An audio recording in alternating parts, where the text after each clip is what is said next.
Ya, rekaman sudah mulai. Oh,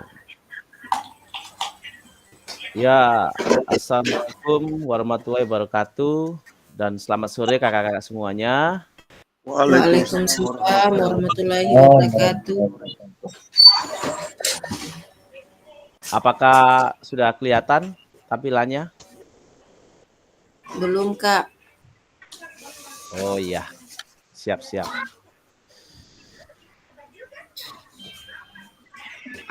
Ya, sudah ada tampilannya. Ya, sudah, Kak. Kelihatan ya? Masih terpotong. Masih Nah, terpotong, jelas. oke. Masih terpotong?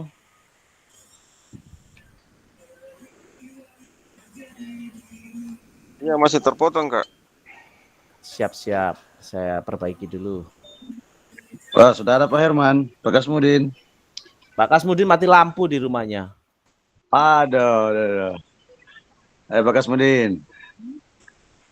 Oh, berarti Pak Herman ini sekarang. Jadi Alarm beliau dia mati lampu. Sementara jadwal pemadaman ini. Pak Kasmudin.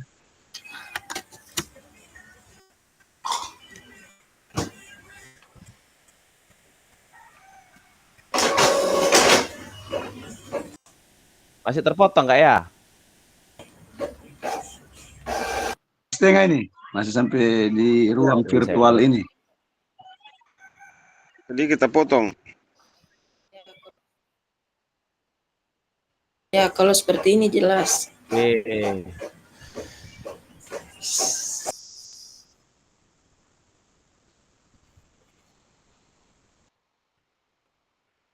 Pakai HP saja.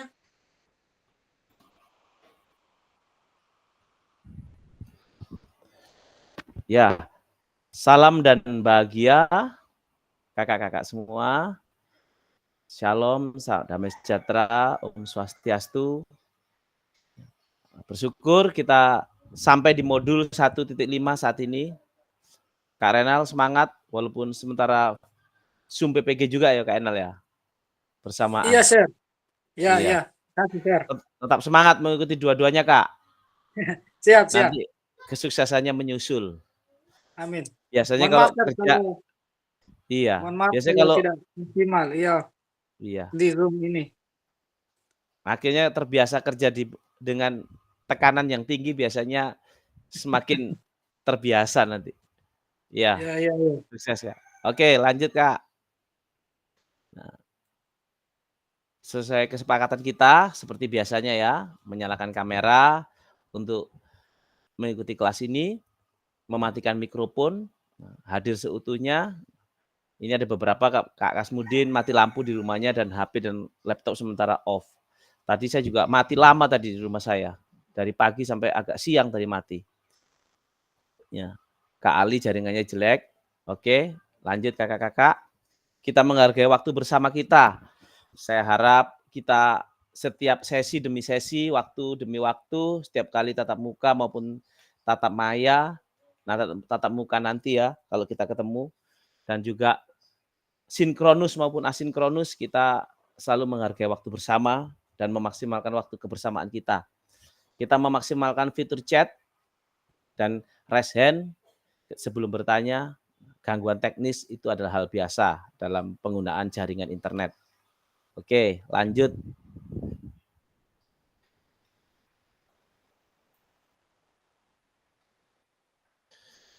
Ya. Tujuan dari sesi kita hari ini, setiap kali kita melakukan sesuatu pasti punya tujuan. Nah, tujuan dari sesi kita hari ini yaitu yang pertama, peserta dapat memahami 3 karakteristik utama kurikulum Merdeka, serta keterkaitannya dengan prinsip pemikiran Ki Hajar Dewantara. Itu tujuan yang pertama. Nah, tujuan yang kedua, itu peserta mampu memahami pengembangan kurikulum PJOK. Dan tujuan yang ketiga, peserta mampu memahami penyusunan program PJOK yang berkualitas dengan backward design. Apa itu backward design? Nah, nanti kita mendapatkan materi ini. Ya, jadi tujuan kita hari ini 3 ya Pak Kakak-kakak ya. 3 karakteristik utama kurikulum merdeka dengan kaitannya dengan prinsip pemikiran Ki Hajar Dewantara. Yang kedua, peserta mampu memahami pengembangan kurikulum PJOK. Dan yang ketiga, tentang penyusunan program PJOK yang berkualitas dengan pendekatan yang namanya backward design. Nanti kita lanjut, kita bahas backward design itu apa.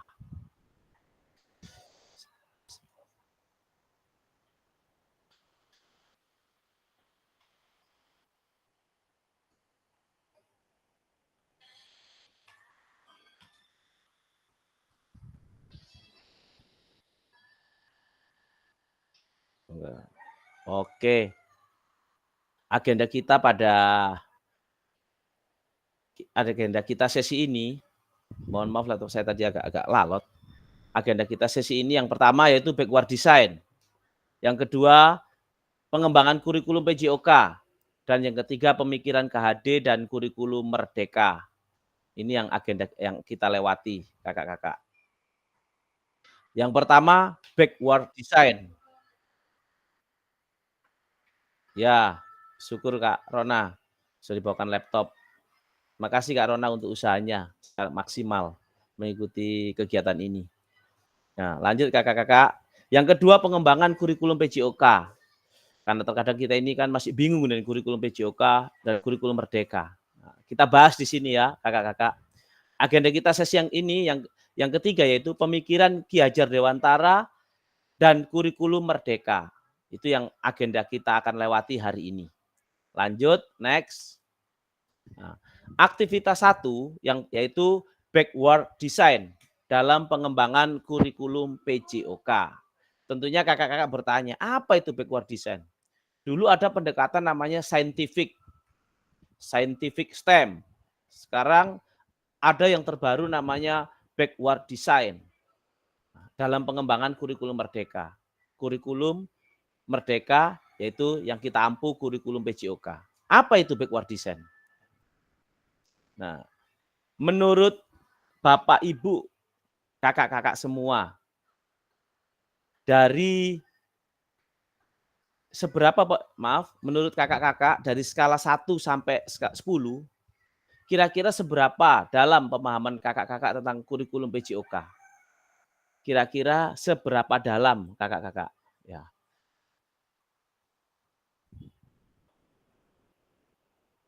Boleh disebutkan atau tulis di kolom chat. Kak Rahmadi. Oke, silakan Kak Rahmadi. Skalanya berapa?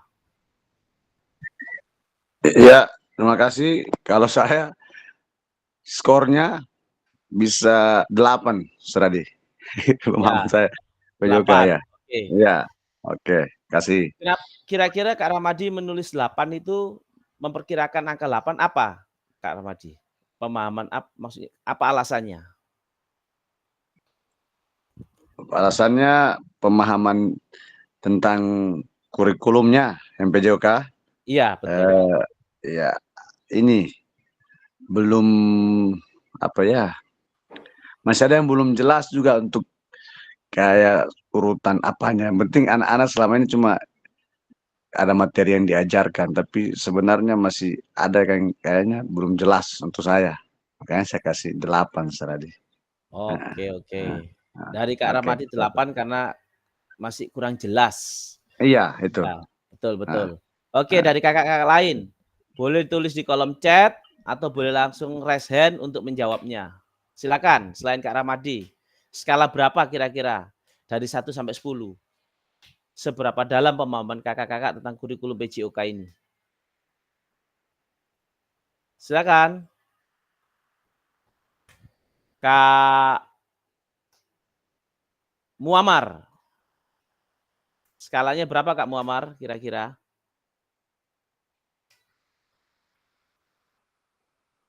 Lanjut dulu Pak Adi, lanjut dulu. Nah, kakak-kakak. Lanjut dulu Pak Adi. Iya Kak Muammar. Kira-kira kalau dalam diskalakan 1 sampai 10. Kira-kira seberapa dalam pemahaman kakak-kakak tentang kurikulum PJOK? Di antara nomor 1 sampai nomor 10. skalanya. Kalau Kak Ramadhani tadi kan 8. Kak Herman?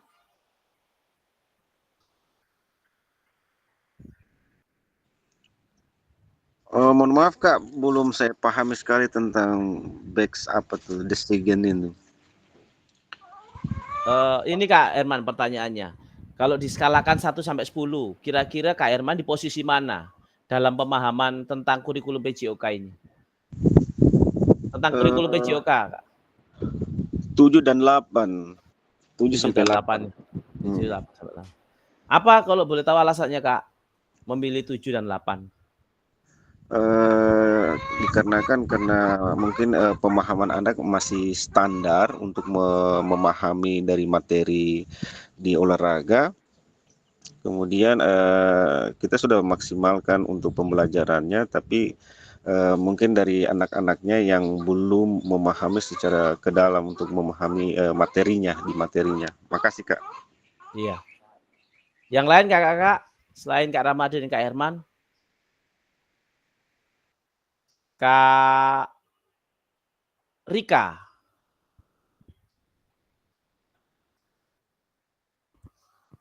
Kak Rika atau Kak Rika dulu. Aku masih berpikir.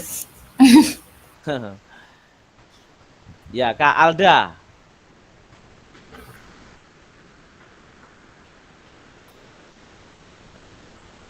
Skala berapa Kak Alda?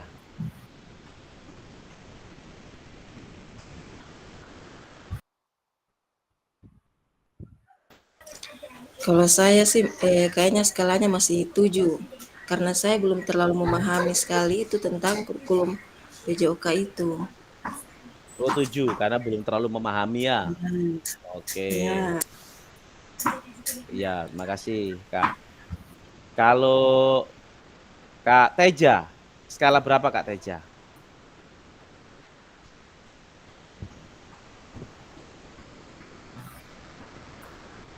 Yo Kak Teja tadi dalam perjalanan. Ya. Kak Asdar, skalanya berapa Kak Asdar?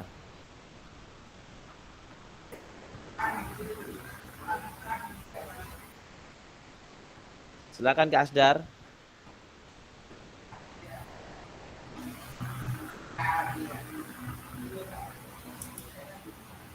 Oke, Kak Rika terlebih dahulu. belum.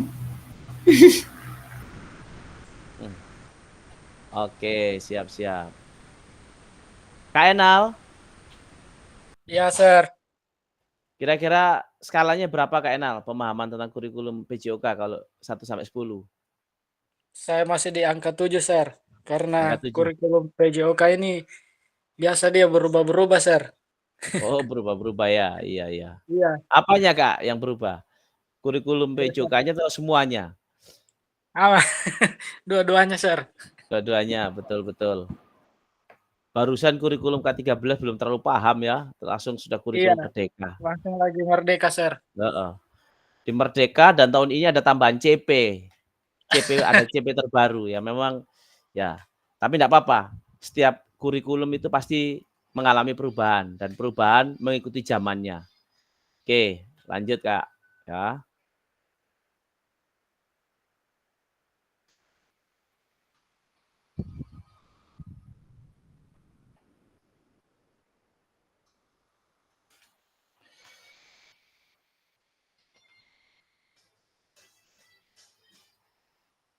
Tuh, macet.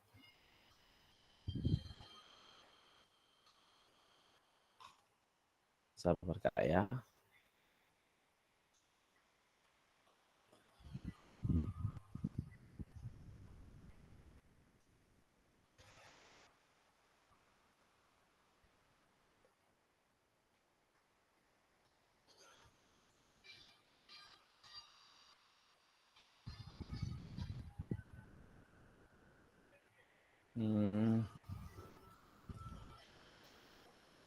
Tunggu Kak.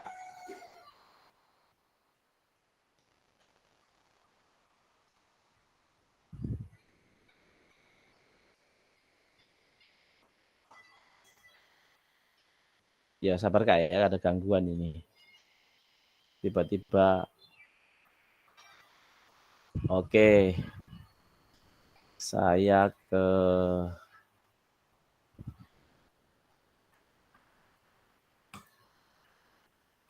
Nah, sekarang ada pertanyaan baru kakak-kakak. Apa tujuan dari adanya pelajaran PJOK di sekolah? Tujuan dari pelajaran PJOK di sekolah ini apa saja, kakak-kakak?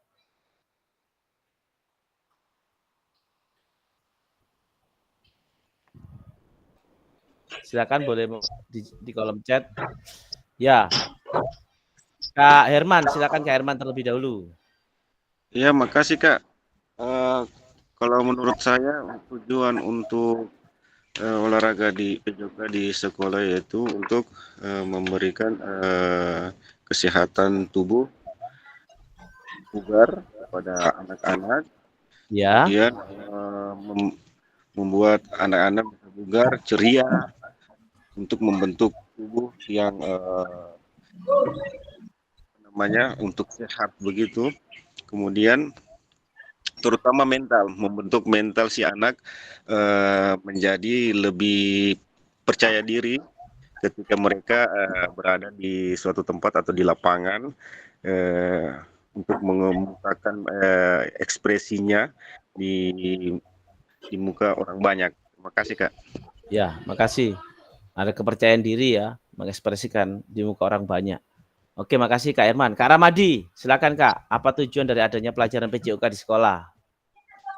Oke, terima kasih. Kalau menurut saya Seradi, tujuan adanya PJOK di sekolah yang pertama adalah untuk memfasilitasi kebutuhan gerak peserta didik yang pertama. Terus yang kedua, memberikan pengetahuan tentang kesehatan, pola hidup yang sehat, terus makanan yang sehat dan bergizi. Terus lagi ya pasti ada dari mentalnya. Selain percaya diri tadi adalah bahwa mental anak-anak harus kuat ya, siap menang dan siap kalah. Itu menurut saya. Terima kasih. Ya, mental Kak Ramadi ya, siap menang dan siap kalah. Nah, oke Kak Teja, silakan Kak Teja. Ya, terima kasih, Sir.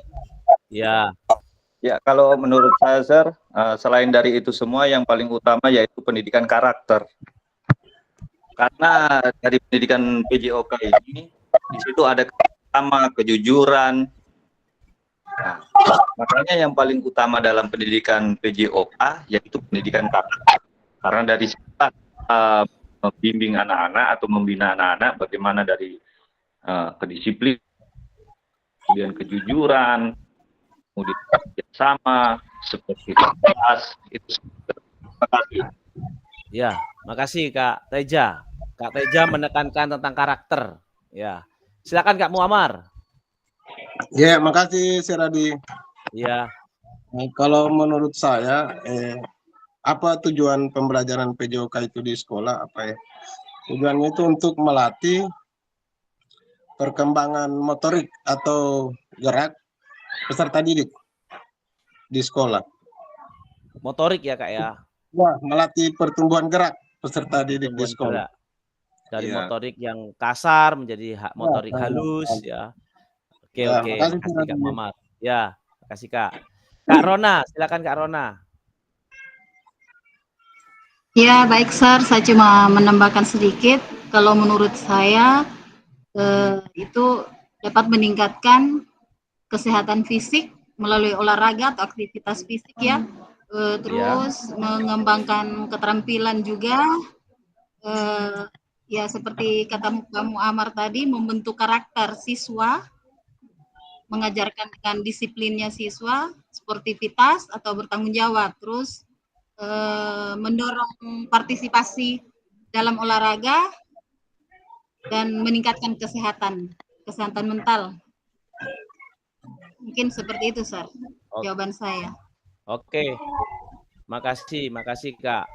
Ya, ini yang saya senang dari kelas ini.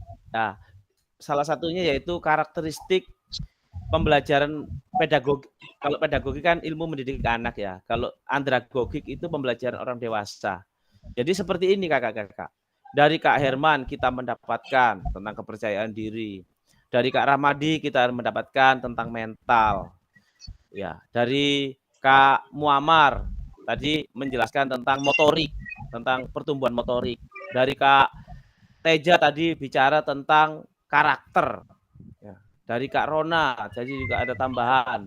Nah, itu memperkaya kita kakak-kakak. Jadi oh iya ya, dari sisi Kak Ramadi seperti ini, dari sisi Kak Muammar seperti ini, dari sisi Kak Rona seperti ini. Nah, ketika digabungkan, kita jadi tahu tujuan adanya pelajaran PJOK di sekolah itu bukan hanya pelajaran PJOK yang hanya ya senang-senang, yang penting anak-anak sehat, bukan itu saja. Nah, tetapi ada pendidikan kesehatan seperti Kak Rona tadi katakan. Ada karakter, ada mental, ada motorik, ada kepercayaan diri, ya, ada sportivitas, ya. Semakin kaya dengan jawaban kakak-kakak. Ya, terima kasih Kak. Jadi itu pentingnya pendidikan andragogik.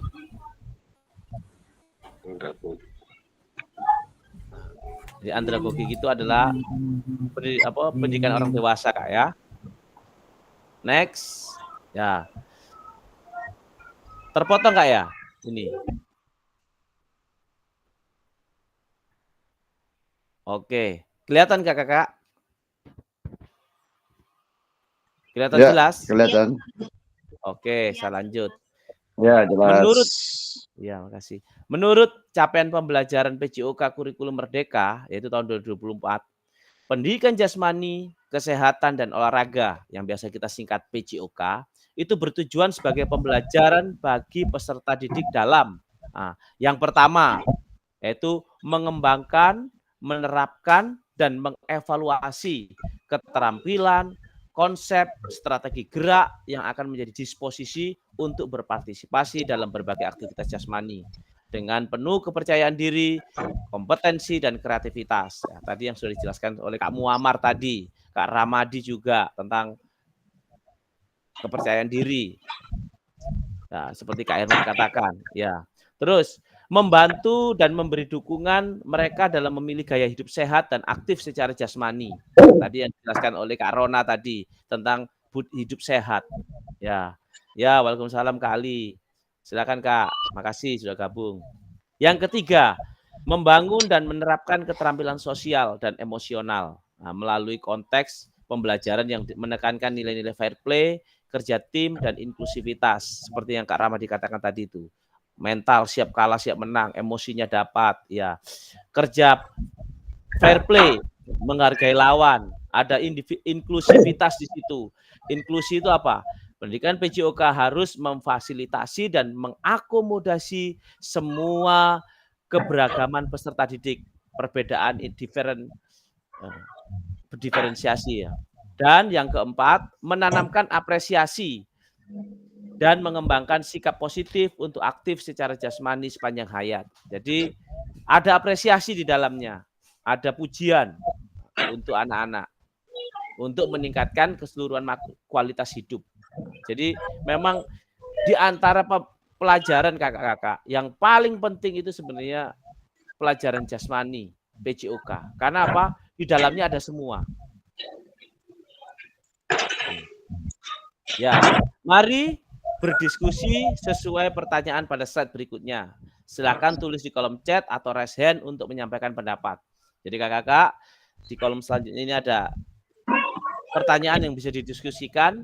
Nah, boleh menjawab langsung raise hand maupun di kolom chat. Nah, ini pertanyaannya. Terlepas dari kurikulum apapun, apakah selama ini Bapak Ibu sudah memahami dengan baik tujuan mata pelajaran yang menjadikannya sebagai acuan? Silakan kakak-kakak yang mau raise hand atau kolom chat. Terlepas dari kurikulum apapun, berarti bisa kurikulum Merdeka, bisa kurikulum K13, bisa kurikulum KTSP atau KBK tahun 2004, kurikulum berbasis kompetensi, atau juga kurikulum 94.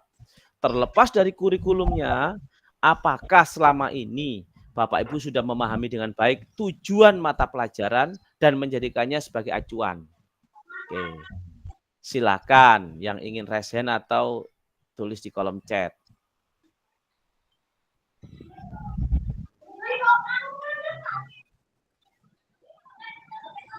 Ya, Kak Herman. Silakan Kak Herman.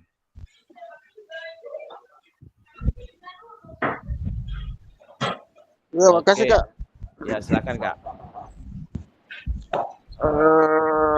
Menurut saya, terlepas dari kurikulum apapun, itu kalau saya melihat apa namanya, kalau pribadi saya itu saya lebih condong ke KTSP, kurikulum KTSP. Tapi karena KTSP itu dia lebih menjelaskan lebih detail tentang tujuan pembelajarannya. Cuma biasa terkadang kan untuk pembelajaran yang baru sekarang ini, yang Merdeka Belajar, kemudian silabus, ada juga yang kurikulum K13, hampir sama saja sebenarnya, hanya cuma terkadang yang membingungkan itu kan penempatan bahasa itu, tapi tujuannya sama di pembelajarannya itu. Cuma itu saja Kak, makasih Kak. Ya, makasih Kak Herman. Silakan Kak Muammar. Lanjut si Radi, lanjut dulu si Radi. Oh ya, sorry Kak, karena saya lihat raise hand. Oke, Kak Rahmadi. Oke, makasih Seradi.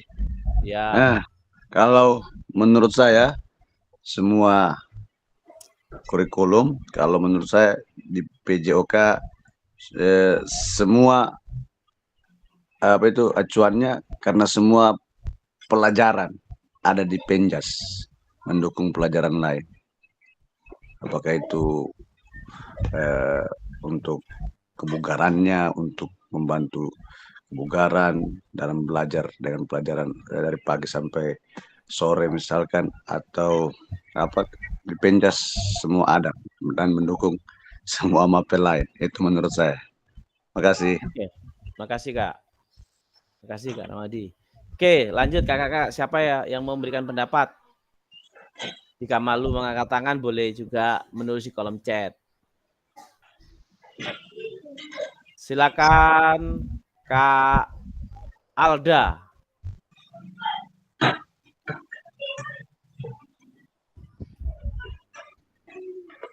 Kak, Belum Kak, lanjut Kak. oke.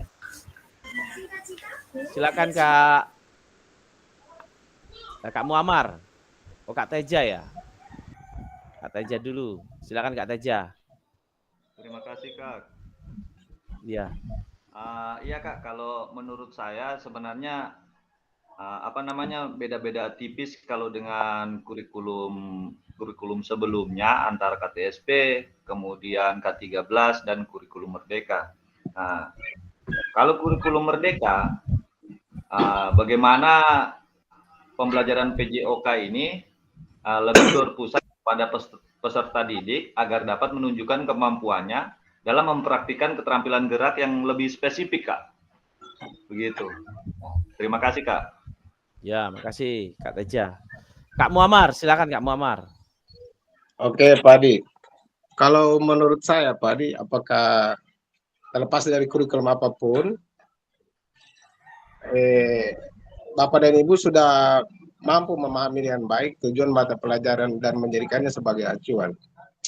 Kalau menurut saya, si Radi harus itu dijadikan acuan, karena setiap tujuan pembelajaran itu sebelum dimulai materi itu kan apa, kalau kurikulum sekarang tujuan pembelajaran itu harus, kalau mata pelajaran lain ditulis di papan, atau kalau kita PJOK itu dibacakan ke peserta didik.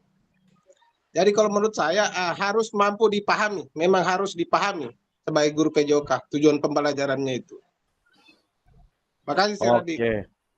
Iya, makasih Kak. Jadi tujuan pembelajaran menurut Kak Muammar harus dijadikan acuan. Iya. Oke. Iya Kak. Saya mau dengar Kak Ali. Silakan Kak Ali. Silakan Kak Ali.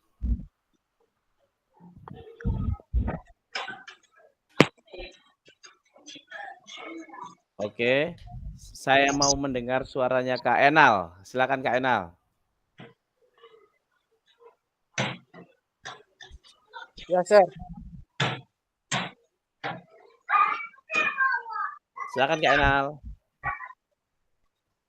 Ya, tunggu, Sir. Saya tertinggal ini, Sir. Ya.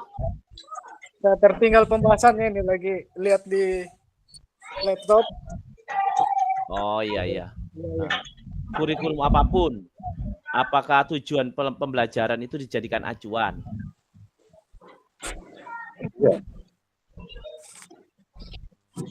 Oke. Oke, terima kasih. Karena di situ saya tambahkan sedikit, Siradi. Boleh, Kak. Karena di situ kan ada apa di tujuan pembelajaran ada memahami, terus kemudian menganalisis, mengembangkan apa aktivitas gerak peserta didik. Di tujuan pembelajaran itu akan ada begitu dia punya tulisannya, materinya. Oh iya ya Kak. Peserta didik mampu memahami, peserta didik menganalisis, terus mengembangkan. Begitu saja, Siradi. Iya, makasih Kak Muhammad. Iya, di tujuan pembelajaran itu jelas ya.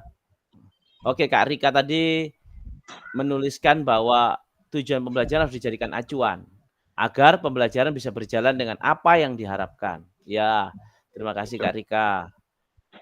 Keren jawabannya. Ya Kak Ali dengan hilang-hilang.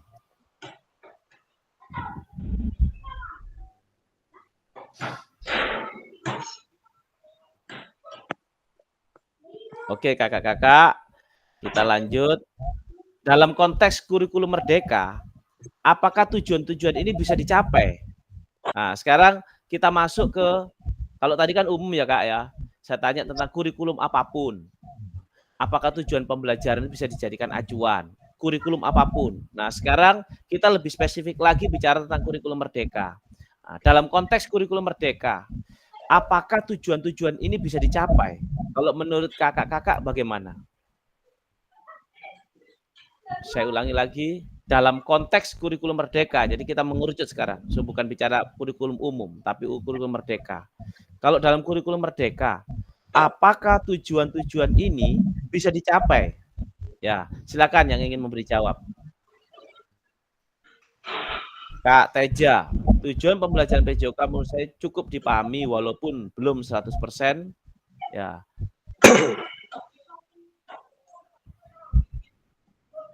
Oke.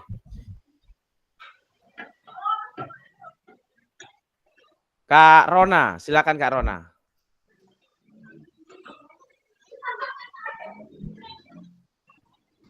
Saya bacakan. Itu yang tadi itu Kak, jawaban yang tadi bukan yang ini. Sir, saya izin dulu Sir. Ini ada dokter mau pasang kateter ke ke Paitua, soalnya katanya ini jadwal apa dimajukan jam 7 malam ini jadwal operasinya Sir. Boleh saya izin dulu Sir? Iya Kak Rona. Ya, saya izin dulu Sir. Ya. Terima kasih Kak Rona. Oke, Kak Jayanti. Silakan Kak Jayanti. Kak Jayanti mengangkat tangan. Ya, konteks kurikulum merdeka Kak Jayanti. Apakah tujuan ini bisa dicapai? Ya, terima kasih Pak Ketua. Kalau menurut saya,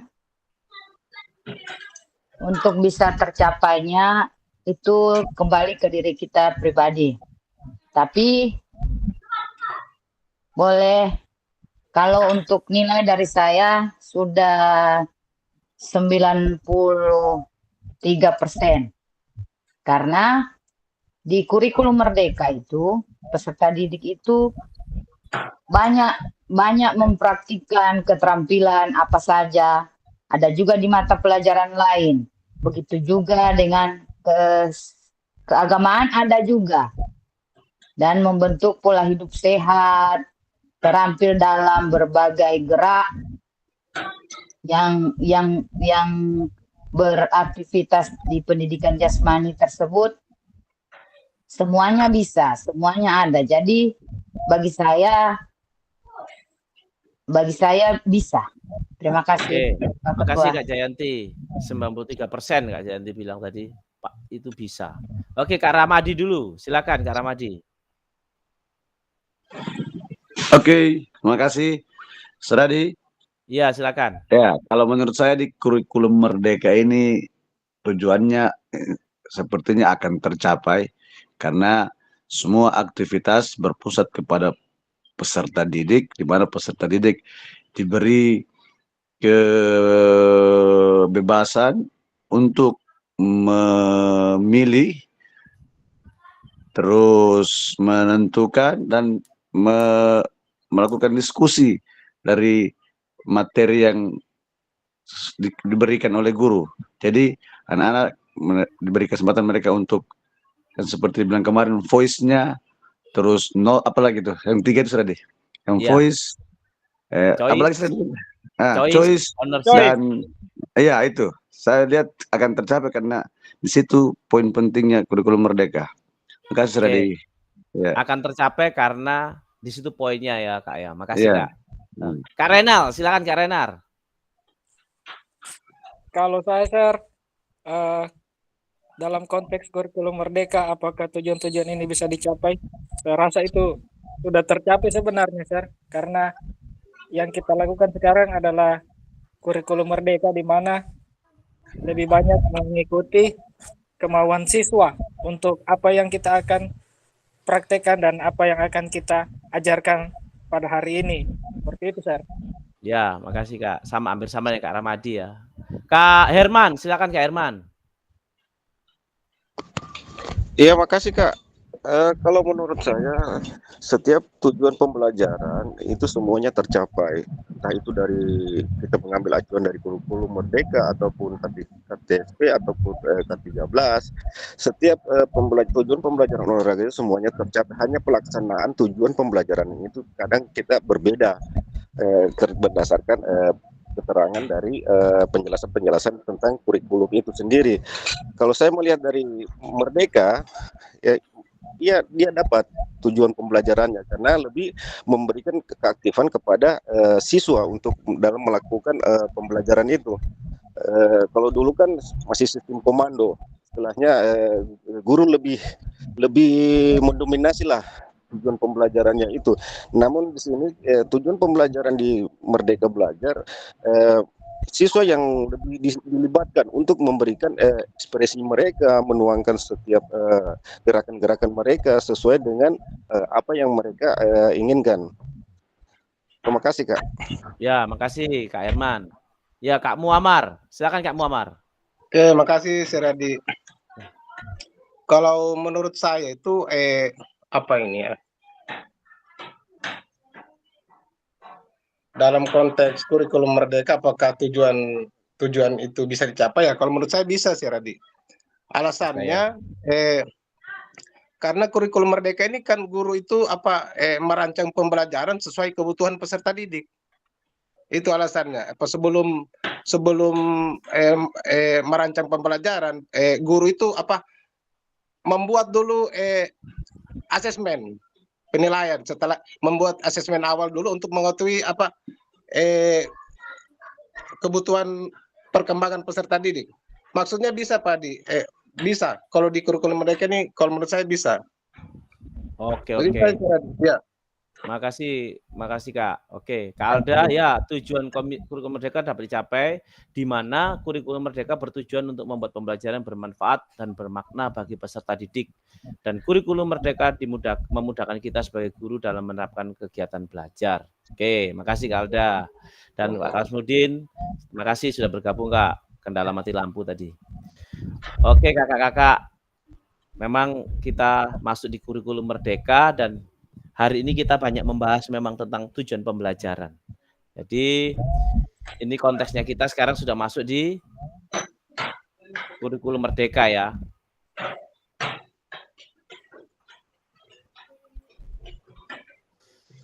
Dalam konteks kurikulum Merdeka.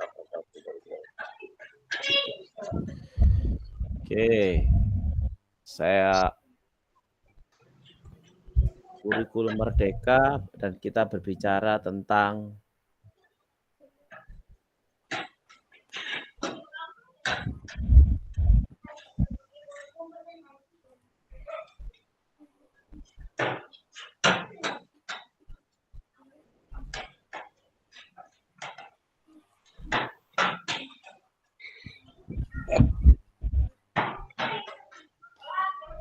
Ya, silakan Kak Rika. Sambil saya memperbaiki dulu persentase kita ya.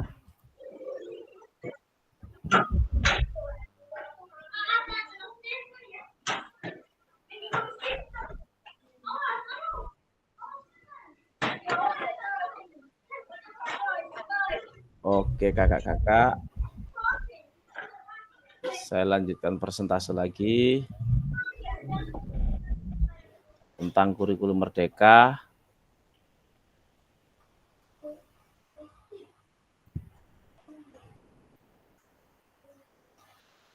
Sudah nampak Kak ya? Belum? Sudah Kak. Sudah, oke, saya lanjut. Nah, sekarang memahami tujuan umum penting. Memahami tujuan umum penting sebagai acuan untuk memahami muara akhir pembelajaran. Untuk mencapai tujuan umum ini, pemerintah sudah menurunkannya ke dalam CP dan mempersilahkan guru atau satuan pendidikan untuk menurunkannya lagi ke TP. Jadi ini kakak-kakak poinnya ya.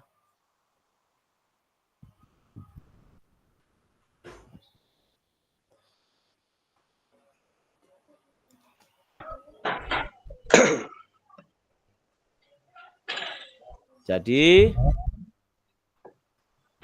memahami tujuan umum penting sebagai acuan untuk memahami muara akhir pembelajaran. Ini jawabannya Kak yang kita diskusikan tadi itu. Memang tujuan umum itu penting, acuannya sebagai acuan. Seperti yang tadi dikatakan kakak-kakak semua. Kak Muammar dan yang lainnya. Ya, jadi untuk mencapai tujuan umum ini pemerintah sudah menurunkan yang namanya CP kakak-kakak. Nah, apa bedanya K13 dengan CP sekarang? Nah, kalau K13 itu kita sudah dipisahkan antara standar kompetensi, kompetensi inti, kompetensi dasar, indikator itu sudah dipilah-pilah. Nah, tetapi kalau di kurikulum merdeka semuanya itu masih utuh dengan yang namanya CP, capaian pembelajaran. Ibarat kayu, ibarat pohon, CP ini kayu yang masih utuh. Kayu yang habis tebang, kayu itu masih utuh. Belum dibelah-belah, belum dipotong-potong. Nah, kalau di K13, kayu yang utuh tadi itu sudah dipotong-potong jadi KI, jadi KD, jadi indikator. Nah, kalau di kurikulum merdeka masih di dalam bentuk utuh yang namanya CP. Nah, di CP inilah guru-guru yang akan menentukan TP-nya sendiri-sendiri. Melalui CP, guru-guru akan menurunkannya menjadi TP, menjadi tujuan pembelajaran. Tentunya satu CP bisa jadi beberapa tujuan pembelajaran. CP yang satunya lagi menjadi beberapa tujuan pembelajaran.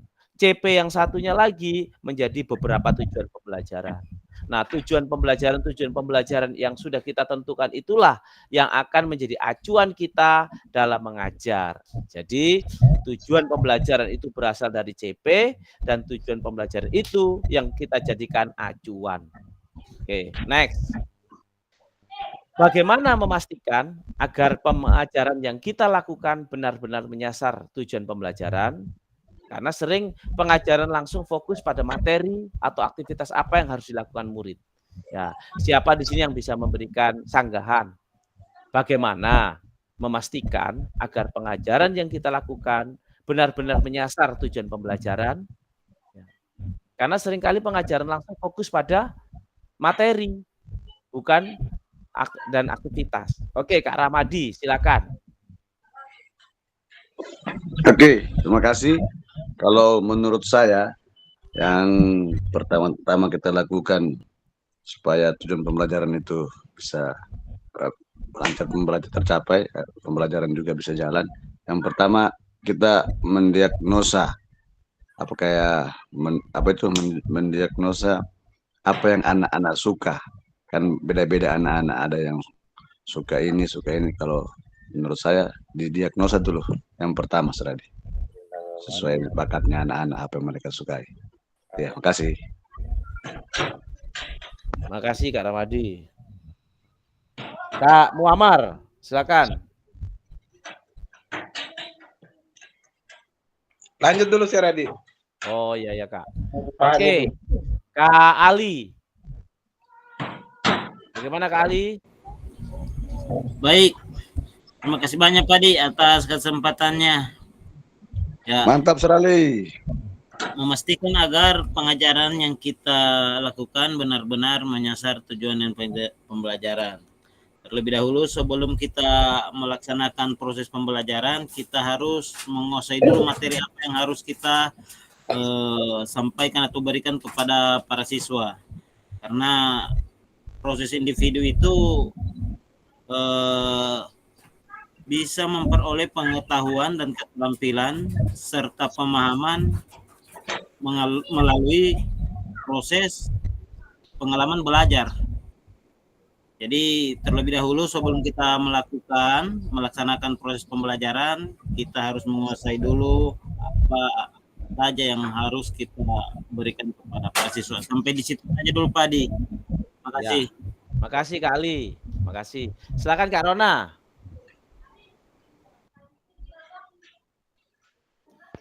Kak Rona mengangkat tangan, silakan Kak Rona. Oh, tadi Kak Rona minta izin ya. Oh, maaf. Oke, Sir. Iya, Sir. Ya, kalau menurut saya sih untuk memastikan bahwa pengajaran benar-benar menyasar, mungkin kita perlukan pendekatan kepada siswa. Pendekatan seperti melibatkan siswa dalam proses pembelajaran secara aktif dan setiap kegiatan misalnya memberikan peran sebagai pelatih dan atlet. Mungkin seperti itu. Oke, makasih untuk menyasarnya, memberikan peran ya Kak Rona ya. Oke. Saya mau ke Kak Kasmudin. Tadi Kak Kasmudin mau masuk, ada gangguan. Silakan Kak Kasmudin.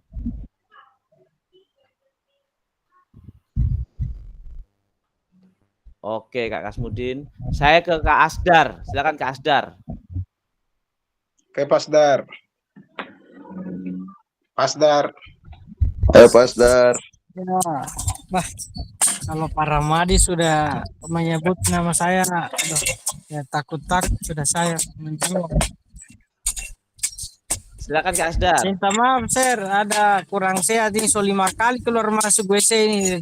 Iya, iya. Enggak apa-apa Kak Asdar. Ya. Dimaklumi. Ya, terima kasih Kak Adi. Lihat Ya, pertanyaan yang ada ini, bagaimana memastikan agar pengajaran kita lakukan benar-benar menyasar kepada tujuan pembelajaran.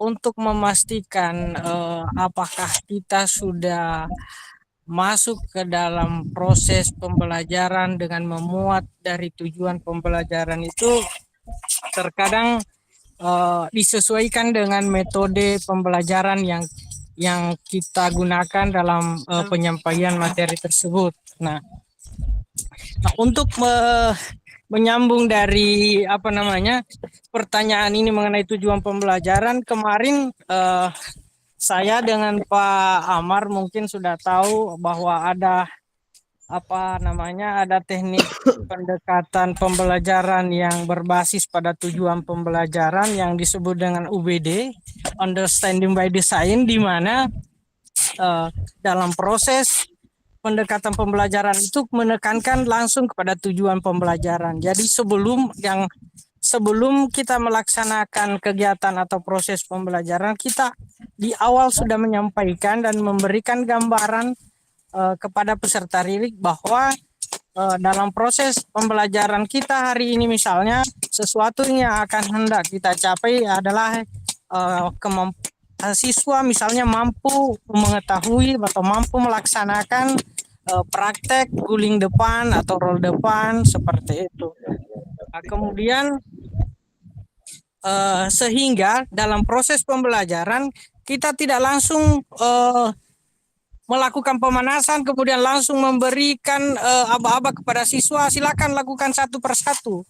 Nah, karena di awal sebelum pemanasan kita ada pembukaan pendahuluan akan menyampaikan tujuan dari pembelajaran kita hari ini misalnya di hari itu. Terima kasih Kak Ade. Ya, makasih Kak Asdar. Ya, dari Kak Asdar dengan Pak Muammar ini sudah tahu tentang understanding. Kayaknya saya tidak usah jelaskan kayaknya. Ya, understanding itu sama dengan backward design. Jadi mereka ini kayaknya Kak Asdar dengan Kak Muhammad aja yang jelaskan. Oke, Tidak kan itu mantap. tetap Luar fasilitator di biasa. atas. Kita Luar ini biasa cuma penjelasannya. Saya Iya. belum masuk lebih dalam, sudah masuk Iya. lebih dalam nih. Ya. Iya, iya. Makasih Kak Terima untuk kasih Di ilmunya. ya, sama-sama Di. Ini pentingnya pendidikan andragogik, yaitu pendidikan orang dewasa. Jadi antara satu dengan satu semakin memperkaya kita, Kakak. Jadi saya pun sebagai fasilitator hanya memfasilitasi, tetapi ilmu itu dari kakak-kakak semua. Ketika sudut pandang dari kakak-kakak itu digabungkan, itulah kekuatan kita. Ketika sudut pandang ide dari Kak Muammar, Kak Rahmadi, Kak Asdar, Kak Teja, semuanya digabung, nah, itu menjadi aset kita bersama. Itulah kekuatan kita dalam pembelajaran andragogik itu. Oke, Kak Teja, silakan Kak Teja. Ya, terima kasih Kak. Iya. Hanya menambahkan sedikit saja nih, Sir. Maksudnya menambahkan bagaimana memastikannya. Saya sama dengan Kak Ali. Sebelum itu kita harus betul-betul memastikan kita memahami materi yang akan kita ajarkan. Kedua, saya sepakat dengan Kak Asdar. Karena apa yang disampaikan Kak Asdar itu sangat mewakili sekali. Terima kasih. Iya. Kak Asdar ini kalau di zaman dulu ini dianggap jelmaan dewa berarti ya. Oke. Jadi langsung keluar ilmu pertendean Pak Di. Iya, betul. Tidak, saya tadi agak termotivasi dengan penjelasan Kak Asdar. Memang betul. Apa yang namanya understanding itu, Pak. Jadi memang sama dengan backward design. Jadi bukan pertendian tapi memang apa adanya Kak Asdar. Ya, jadi saya dulu kakak-kakak salah memahami, bukannya salah ya, kurang tepat memahami. Ketika akan mengajar, biasanya saya dulu begini, aduh, materi apa yang akan saya ajarkan ya? Oh, besok saya materi apa ya? Hari ini kadang berpikir, oh materi ini yang harus saya jelaskan. Saya melihat buku, oh materi ini yang saya harus jelaskan. Nah, itu sebenarnya kurang tepat kakak-kakak. Yang sebenarnya yang itu bukan materi apa yang lagi ya materinya? Yang akan saya ajarkan materi tentang apa? Sebenarnya bukan itu kakak-kakak, tapi harusnya begini. Tujuan pembelajaran apa yang akan kita capai? Oh, saya besok mengajar kelas 1. Tujuan pembelajaran apa yang akan saya capai mengajar besok? Nah, tujuan pembelajaran itulah yang kita persiapkan. Jadi bukan materi apa ya, tapi tujuan pembelajaran apa yang akan kita capai. Itu. Oke, next kakak-kakak. Semakin sore semakin keren ini.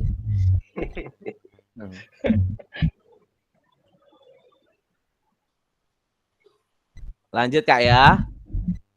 Proses backward design. Backward design dalam pengembangan kurikulum secara umum melalui 3 tahap di bawah ini. Yang pertama yaitu mengidentifikasi capaian pembelajaran. Yang kedua itu menentukan metode penilaian. Yang ketiga, merencanakan pengalaman belajar, strategi pembelajaran. Nah, ini sebenarnya kuncinya kakak-kakak dalam pembelajaran backward design atau understanding yang seperti Kak Muammar dan Kak Asdar tadi katakan. Jadi 3 ini sebenarnya kuncinya dalam backward design, yaitu mengidentifikasi CP. TP yang sudah kita identifikasi menjadi TP. Itu kita mendapatkan tujuan pembelajaran. Yang kedua, ketika tujuan pembelajaran sudah kita dapatkan, kita menentukan metode penilaian apa yang akan kita pakai.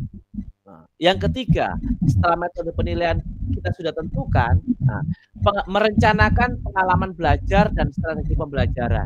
Maksudnya ini apa? Merencanakan langkah-langkah pembelajaran. Kalau kita dulu membuat RPP atau membuat modul ajar, merencanakan langkah-langkah pembelajaran. Pembelajaran awal apa, kegiatan awal apa, kegiatan inti apa, kegiatan akhir apa, itu langkah-langkah pembelajaran atau aktivitas pembelajaran. Itu di nomor 3 itu, merencanakan pengalaman belajar dan strategi. Oke, ada tambahan kakak-kakak atau ada pertanyaan nomor di ini backward design? Silakan.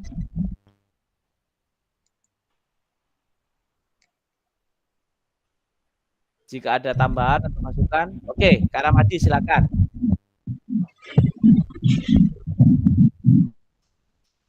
Ya, terima kasih.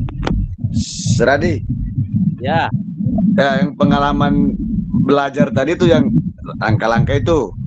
Langkah awal, kegiatan inti, pemanasan itu. Dia masuk maksudnya itu pengalaman belajar. Iya, iya Kak Ramadi. Oke. Terus satu lagi Seradi. Terus metode penilaian yang bagaimana ya, Seradi? Metode penilaian itu dalam bahasa simpelnya assessment, Kak. Oh iya, assessment. Nomor satu ya, itu capaian pembelajaran diidentifikasi ya. Identifikasi dari capaian pembelajaran kan lahirlah tujuan pembelajaran, Kak.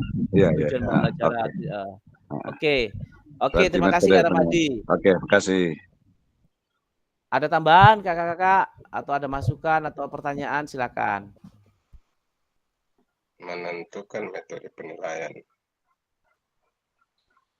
Oke, Kak Ali, silakan Kak Ali. Lanjut ya. Maaf, Sir, belum ada. Iya. Silakan dengan Bapak Ibu yang lain ya.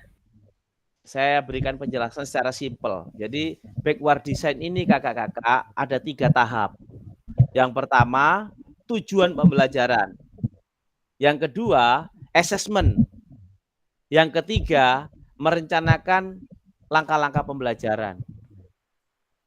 Jadi seperti kita misalkan begini. Besok kita akan mengajar kelas 5 misalkan ya di SD ini misalkan. Kita akan mengajar kelas 5. Besok tujuan pembelajarannya tentang apa ya? Ya, kita diam, kakak-kakak. Kita menerawang ke depan. Oh, besok ini tujuan yang akan. Padahal ini kita belum memulai pembelajaran. Besok ini tujuan pembelajarannya yaitu siswa dapat mempraktekkan gerak dasar bermain bola basket dengan benar. Oh, tujuan yang dicapai hari ini, besok ini tujuannya. Nah, berarti kalau tujuannya ini supaya tujuan ini sukses atau tidak, berarti saya harus menentukan assessment yang akan saya pakai. Oh, besok berarti saya menilainya anak-anak itu ketika anak-anak bermain bola basket, saya nilai tekniknya melempar, tekniknya mereka passing, chest pass, passing dada, memantulkan bola, tekniknya, gerak dasarnya mereka melambungkan bola, shoot, itu yang saya akan nilai berarti. Nah, kalau gerakan yang saya nilai, itu saja, passing, chest pass dengan melambungkan bola sama memantulkan bola. Nah, assessment yang Bapak Ibu minta yang itu. Berarti langkah-langkah pembelajaran yang saya lakukan, oh berarti besok kegiatan awal pemanasannya yang berhubungan dengan lempar tangkap. Oh berarti besok gerakan pertamanya itu mereka mempraktekkan gerak passing menggunakan dada. Gerakan yang kedua passing menggunakan memantulkan bola. Gerakan yang berikutnya passing dengan melempar di atas kepala. Nah seperti itu kakak-kakak. Yang pertama, sementara diam begini kita menerawang jauh ke depan. Langsung kita ke titik yang paling jauh, yaitu tujuan pembelajaran yang akan kita capai. Nah, dari tujuan pembelajaran itu kita berjalan mundur. Oh, berarti kita harus tentukan penilaiannya seperti ini. Oh, berarti langkah-langkahnya pembelajarannya seperti ini. Nah, kita kembali lagi ke diri kita yang sementara merenung ini. Pertama kita lempar, oh tujuan pembelajaran yang kita capai itu seperti ini. Ujungnya sana, ini. Garis akhirnya. Oh, berarti assessment yang akan kita capai lakukan seperti ini. Mundur lagi, oh berarti langkah-langkah pembelajarannya seperti ini. Nah, kembali ke diri kita yang sementara merenung ini. Akhirnya kita menulis rancangan pembelajaran. Kita menulis modul-modul pembelajaran. Hasil dari kita menerawang jauh menentukan tujuan pembelajaran, berjalan mundur ke assessment, ke langkah-langkah pembelajaran. Nah, bisa dipahami kakak-kakak? Silakan Kak Ramadi. Ya, alhamdulillah. Ya. Iya, ada bayangan tadi, mulai jelas. Cuma saya ini yang tambahan lagi saya tanyakan, selain tadi langkah-langkah pengalaman belajar, yang strategi pembelajaran tadi, yang kayak bagaimana strategi pembelajaran? Nah, ketika menentukan langkah-langkah pembelajaran nih Kak Ramadi kan pasti menentukan kayak begini. Kegiatan awal, kegiatan inti, kegiatan akhir, ya Kak Ramadi ya. Nah, iya, saya akan menggunakan model pembelajaran discovery learning. Oh, model pembelajaran discovery berarti stimulus, Berarti ciri khasnya stimulus. Oh, nanti dalam langkah-langkah pembelajaran ini kegiatan awal, kegiatan inti, kegiatan akhir, saya akan menggunakan model pembelajaran cooperative learning. Berarti dalam pelaksanaan tadi itu Kak Ramadi ada membagi kelompok mereka dalam pelaksanaan Kak Ramadi menggunakan terus saya akan menggunakan gaya belajar apa ya? Oh, gaya belajar saya lebih suka kalau gaya belajar itu murid itu menjadi tutor sebaya. Murid yang pintar nanti saya akan membagi ke kelompok-kelompok yang sudah saya bagikan, mereka yang akan mengajar ke kelompok-kelompok itu. Nah, itu semua strategi Kak Ramadi. Oke, makasih Sredi. Strategi tadi itu masuk di langkah-langkah pembelajaran ini, ke kegiatan awal, kegiatan inti, kegiatan akhir. Nah, semua tadi itu masuk dalam backward design, yaitu ada tujuan, ada assessment, ada langkah-langkah pembelajaran. 3 ini. Iya. Oke, makasih Sredi. Ya, makasih. Ya, sekarang masuk ke nomor 15. Pesan kuncinya. Ini pesan kunci kakak-kakak. Ini yang harus kita ikuti ya, pesan kunci ini. Backward design merupakan proses sistematis yang memastikan kesesuaian kurikulum dengan capaian pembelajaran yang diinginkan. Backward design juga pada akhirnya membantu guru menyelaraskan antara tujuan, langkah-langkah pembelajaran, dan penilaiannya. Nah ini kan yang di terakhir itu Kak. Backward design juga pada akhirnya membantu guru menyelaraskan antara, ada 3 kan, tujuan, langkah-langkah, dan penilaian atau assessment. Oke, ada mau ditanyakan mengenai pesan kunci ini?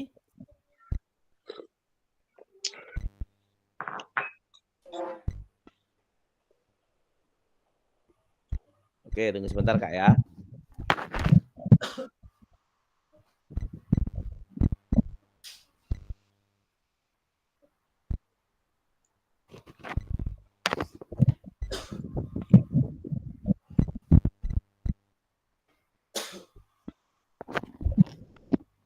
Oke, kakak-kakak. Sudah jelas ya di sini ya?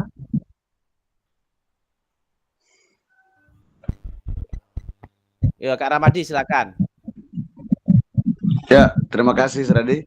Kalau saya dan sekarang ini saya masih belum, mungkin saya tidak ikut atau bagaimana. Saya belum jelas kita dari CP itu mau ke TP itu Sredi. Kayaknya saya belum terlalu jelas di situ.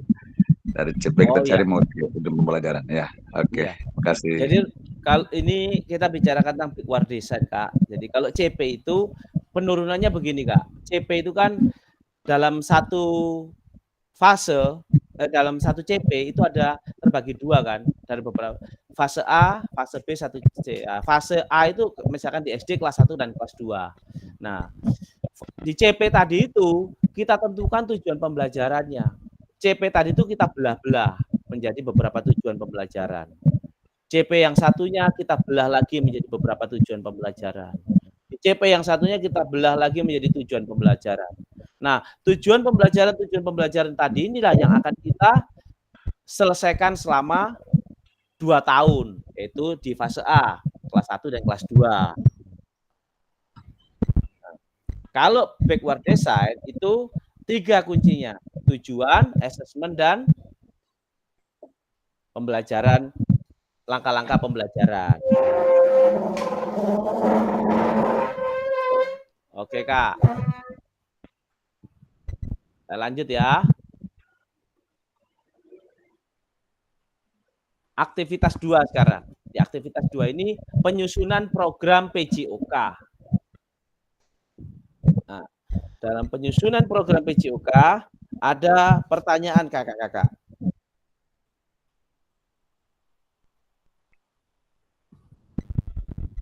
Kurikulum berbasis standar. Ada 3 pertanyaan. Manakah yang benar definisi di bawah ini? Yang pertama, kurikulum merupakan seperangkat aktivitas untuk menguasai keterampilan. Yang kedua, buku teks peserta didik dapat dikatakan adalah suatu kurikulum. Yang ketiga, kurikulum adalah suatu standar untuk mengetahui apa yang peserta didik harus pelajari, meliputi keterampilan, pengetahuan, dan sikap. Oke, silakan kakak-kakak yang mau raise hand atau langsung menjawab 3 ini. Setuju atau tidak? Kak Ali, silakan Kak Ali.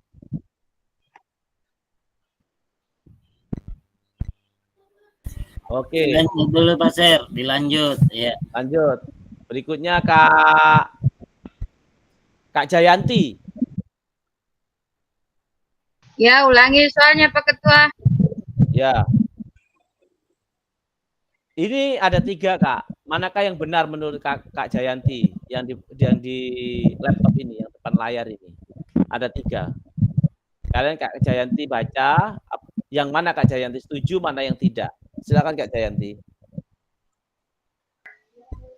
Tidak ada kelihatan ini Pak Ketua. Oh iya. Siapa yang ingin menjawab, kakak-kakak? Kak Ramadi silakan, atau Kak Herman dulu. Ya, terima kasih. Ya. Seradi. Kalau saya yang ini, kalau saya yang kurikulum adalah yang ketiga. Kurikulum adalah suatu standar untuk mengetahui apa yang peserta didik harus pelajari, meliputi keterampilan, pengetahuan, dan sikap. Saya masih kembali ke situ. Nah, kasih Seradi. Ya, terima kasih Kak. Ya, berarti yang pertama dan yang kedua enggak setuju Kak ya? Iya, saya lebih condong yang ke nomor 3 kalau pilihanku. Oke, makasih Kak. Kak Herman, silakan Kak Herman. Ya, makasih Kak. Kalau saya hampir sama dengan Kak Adi, yaitu di poin nomor 3, karena di situ sudah mencakup tentang keterampilan dan pengetahuan dan sikap.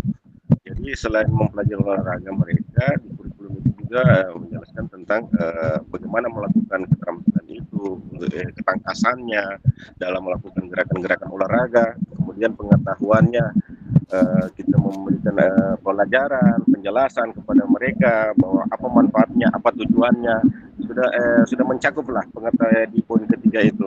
Kalau di poin yang pertama itu dia seakan-akan seperangkat aktivitas saja untuk menguasai keterampilan tokoh saja. Sedangkan kita mengajarkan di sekolah itu bukan berarti menekankan mereka harus untuk terampil, tidak. Tapi kita lebih bijak untuk memahami. Ada anak-anak yang kurang memahami tentang keterampilan itu, ada juga yang sudah mahir. Ya, makasih Kak. Terima kasih Kak Herman. Ya, betul sekali. Ya, satu lagi, satu orang saya beri kesempatan. Kak Kasmudin. Kak Kasmudin silakan. Masuk Pak Kasmudin. Dia dari tadi gangguan. Dia berusaha masuk tapi tidak masuk-masuk, kasihan. Aduh, dikasih alih Pak Kasmudin lagi. Oh. Oke, Kak Enal, silakan Kak Enal. Ya, Sir. Kalau saya, Sir, sama seperti yang dibilang seniorku 2 orang, Sir. Yang paling bawah, Sir. Yang pertama yang ya. Lanjut Kak, lanjut. Karena kurikulum ini adalah suatu standar untuk mengetahui apa yang peserta didik harus pelajari, meliputi keterampilan, pengetahuan, dan sikap. Jadi mereka harus mempelajari 3-3-nya itu kalau saya lihat ini, Sir. Oke. Tapi nomor 1 dan 2 itu hampir sama juga, Sir. Ya, siap Kak Renal. Makasih. Ya. Oke, kakak-kakak, makasih Kak Herman, Kak Ramadi, Kak Enal. Jadi kita harus tahu dulu tentang kurikulum itu apa ya Kak ya. Kurikulum ini berasal dari bahasa Yunani, artinya kurikure. Kurikure itu artinya jalur. Nah, maksudnya jalur itu maksudnya seperti lintasan lari ya kakak-kakak. Lintasan lari itu pelari tidak boleh keluar dari jalur itu, harus mengikuti jalurnya. Nah, itu yang namanya kurikure. Jalur, ibarat lintasan lari, misalkan pelari sprinter, dia tidak boleh lari ke jalur yang ke kanan, keluar jalur ke kiri, tidak boleh. Dia harus mengikuti alurnya ini, jalurnya ini. Nah, kurikulum itu seperti kurikure, jalur. Ketika kita melaksanakan pendidikan yang sudah ditetapkan kurikulum oleh pemerintah, kita tidak boleh keluar dari jalur kurikulum ini. Harus sesuai jalurnya. Kalau memodifikasi, memberikan kreativitas, itu tidak masalah. Tapi harus tetap pada jalurnya. Nah, Kalau yang pertama, kurikulum merupakan seperangkat aktivitas untuk menguasai keterampilan. Nah, masa hanya keterampilan saja? Yang kedua, buku teks peserta didik dapat dikatakan adalah suatu kurikulum. Ya, tanpa buku teks pun kita bisa memenuhi tujuan pembelajaran. Buku kan hanya membantu kita. Sekarang ada banyak bahan yang bisa dijadikan bahan ajar ya, kakak-kakak ya. Audio, video, bahkan jurnal-jurnal yang tentang atletik misalkan. Bukan hanya buku pun juga begitu, bukan hanya buku Yudhistira, semuanya bisa dijadikan bahan. Jadi bukan dijadikan kurikulum. Kurikulum itu patokan atau dasar atau fondasi kita. Yang lainnya itu hanya membantu kita. Ya, enggak apa-apa Kak Masmudin. Terima kasih sudah bergabung, Kak. Lanjut, kakak-kakak.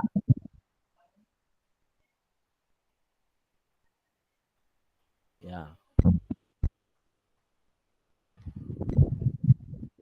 Komponen kurikulum pada satuan pendidikan pelaksana kurikulum merdeka. Yang pertama, struktur kurikulum. Yang kedua, capaian pembelajaran. Yang ketiga, pembelajaran dan asesmen. Yang keempat, penggunaan perangkat ajar. Yang kelima, kurikulum satuan pendidikan. Nah, ini komponen-komponen yang ada dalam kurikulum pada satuan pendidikan pelaksana kurikulum merdeka. Yaitu ada struktur kurikulum, ada capaian pembelajaran. Nah, struktur kurikulum ini di dalamnya itu ya salah satunya masuk, oh kita kan pelajar Pancasila. Nah, berarti apa di kurikulum ini? Ya dimasukkan visi-visi, visi-misi, ya kakak ya. Nah, kurikulum satuan pendidikan, yaitu komponen kurikulum satuan pendidikan yang dikembangkan dan digunakan satuan pendidikan yang harus ada karakter satuan pendidikan, ada visi, ada misi, ada tujuan satuan pendidikan, ada cara pengorganisasian. Nah, itu berdasarkan Kemendikbudristek tahun 2022 nomor nomor 70. Jadi kakak-kakak, komponen kurikulum pun juga sudah diatur. Dan kurikulum satuan pendidikan diberi kebebasan. Jadi di setiap sekolah itu diberi kebebasan untuk mengembangkan berdasarkan ya karakteristik sekolah itu sendiri. Oke, ada pertanyaan kakak-kakak? Kalau tidak ada, saya lanjut ya.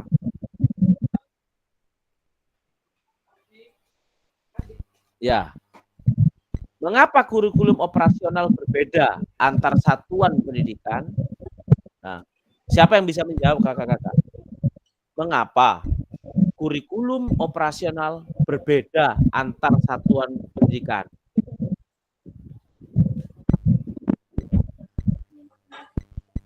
Silakan yang bisa menambah atau memberikan masukan. Kak Herman, silakan Kak Herman.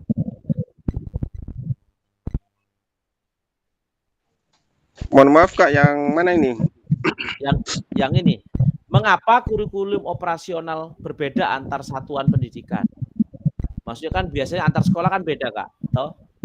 Makanya biasanya kita setiap tahun menyusun KUSP.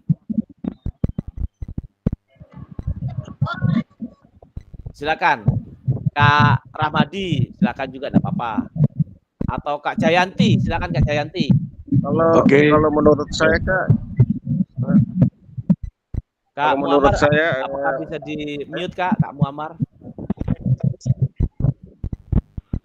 Halo? Bisa tadi. Ya, makasih Kak Muammar. Ya. Oke, silakan Kak Jayanti. mohon maaf Sir. Iya, Kak Herman duluan, enggak apa-apa. Kalau menurut saya Kak, karena kurikulum kita ini biasa terkadang berbeda, biasa penyusunan kurikulum itu berdasarkan kearifan lokal yang di sekolahnya kita.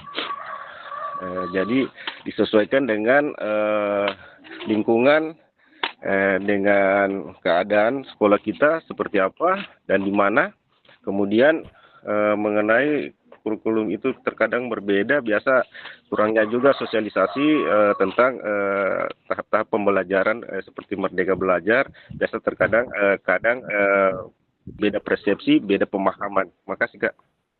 Ya, makasih. Itu sekolah kita berbeda-beda, Kak Herman ya tadi. Beda persepsi, beda pemahaman di setiap sekolah. Ya, Kak Alda tadi juga sudah menjawab di chat.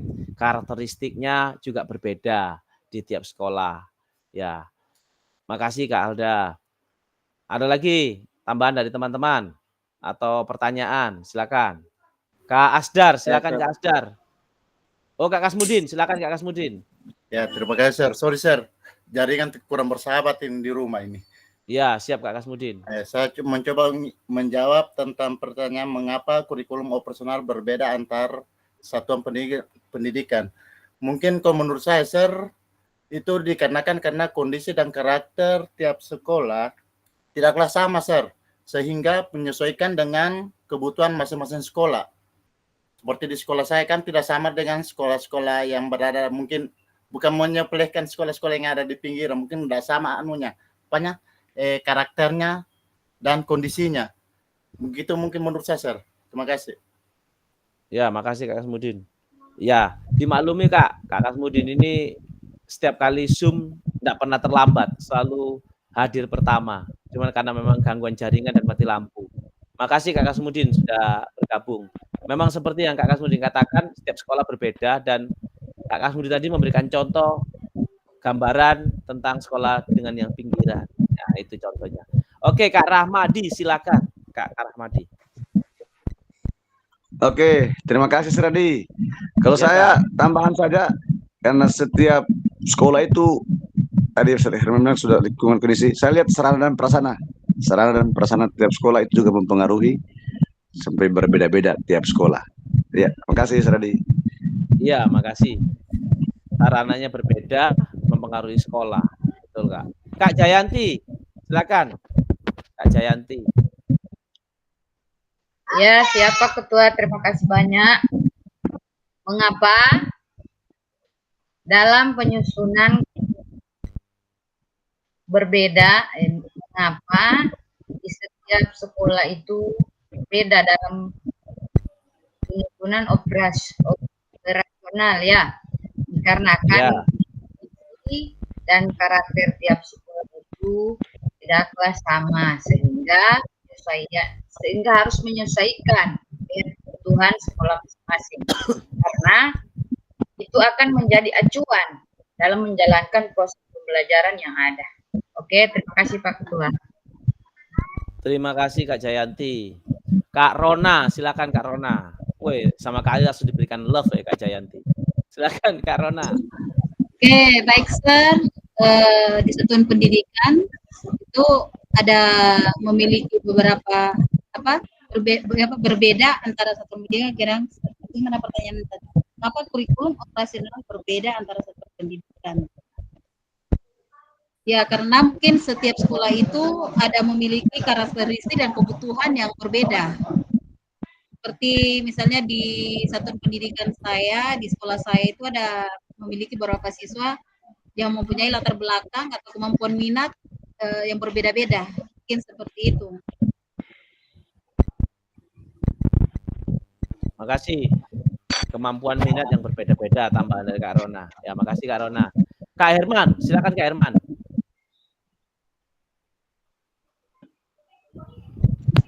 Yang masih kayak pertanyaan tadi nih Kak. Oh, tadi resen yang tadi Kak Herman ya. Oh, sorry Kak Herman, sorry. Enggak apa-apa Kak, saya menambahkan saja sedikit.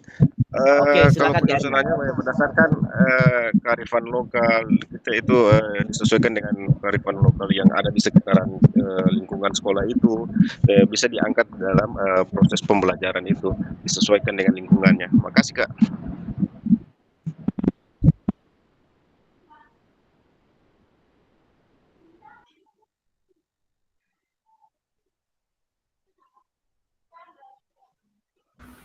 Mute, Sir, mute. Oh ya, maaf.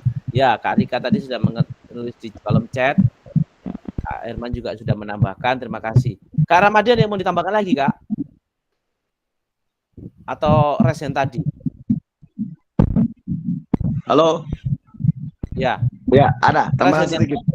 Oh, saya lihat, silakan Kak, silakan. Ya, tambahannya ini selain sarana dan prasarana, daya dukung juga Seradi. Kita tahu daya dukung bagaimana ini, yang penting daya dukung tiap sekolah pasti akan berbeda-beda sesuai dengan kondisinya. Ya, terima kasih. Iya. Daya dukung dari manusianya, dari orang tuanya, dari Iya, gurunya. itu. Iya, Seradi. Ya, makasih Kak Ramadi. Ya. Oke. Mengapa kurikulum operasional berbeda antar satuan pendidikan? Agar bermakna, kurikulum operasional satuan pendidikan dikembangkan sesuai dengan konteks dan kebutuhan peserta didik. Ya, disesuaikan dengan konteksnya, konteks yang ada di sekitar sekolah. Nah, terus kebutuhan peserta didik itu apa? Dan satuan pendidikannya. Nah, ini bisa menjadi kabar gembira, Bapak Ibu, karena dapat menyusun program yang relevan dengan kultur gerak di mana peserta didik tinggal. Jadi kultur gerak di mana kultur gerak di mana peserta didik tinggal.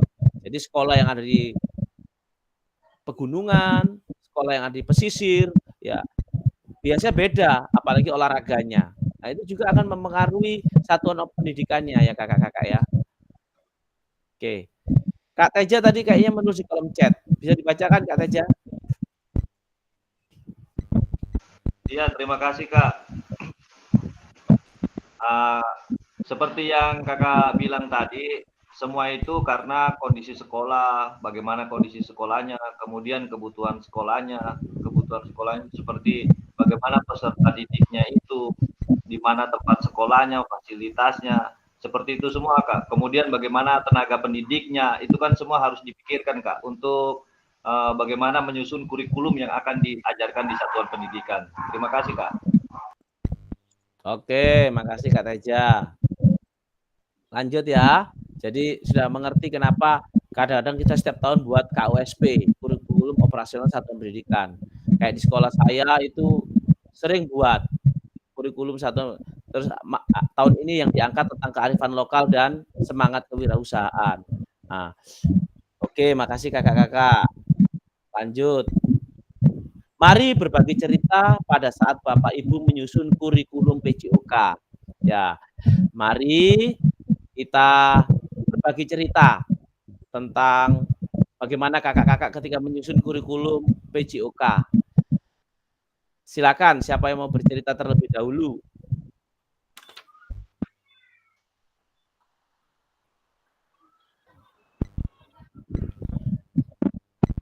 Ya, silakan.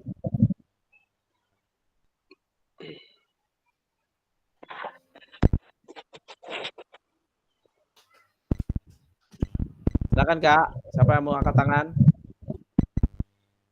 Ya, Kak Herman duluan atau Kak Ramadi? Silakan, Kak Herman.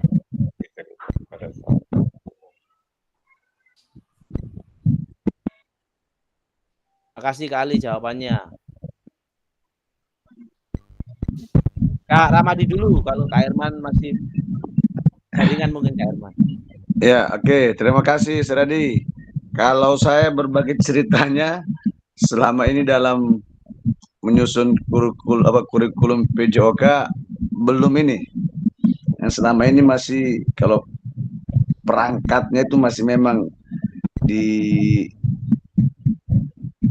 copy dari teman, dan selama ini saya untuk menyusun kurikulumnya belum jelas, Seradi. Terima kasih. Oke, terima kasih. Oke. Kopi dari teman dan menyusunnya belum jelas Kak Ramadi. Terima kasih Kak Ramadi.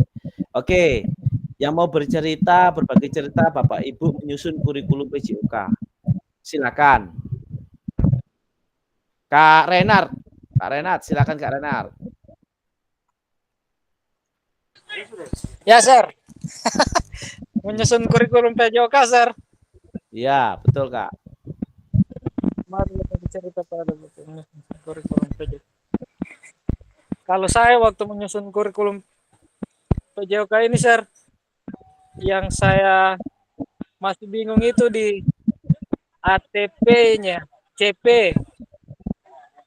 Jadi biasa tinggal lihat di internet, Sir. Oke, makasih Kak Enal. Sudah berbagi cerita. Kak Ali, silakan Kak Ali. Lanjut dulu, Sir. Ya. Oke. Kak Jayanti, bagaimana berbagi cerita ketika menyusun kurikulum PJOK? Ketika menyusun kurikulum PJOK, yang pertama-tama saya itu memperhatikan jam mengajar, pertama dengan patokannya di jadwal. Kemudian saya menentukan capaian pembelajaran. Setelah menentukan capaian pembelajaran, saya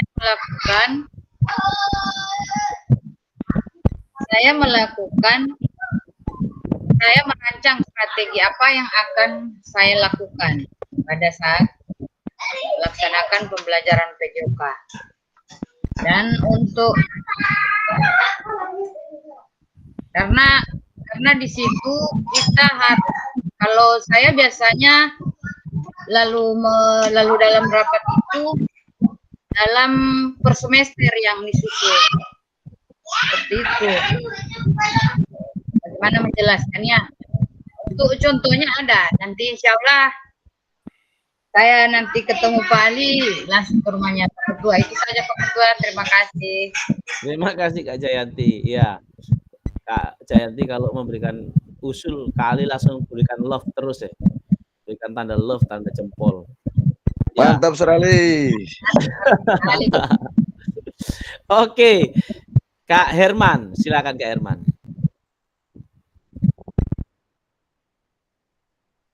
Berbagi cerita dulu Kak Herman. Bagaimana menyusun kurikulum? Ya, Kak Teja dulu. Kak Teja, silakan Kak Teja. Ya, terima kasih, Sir.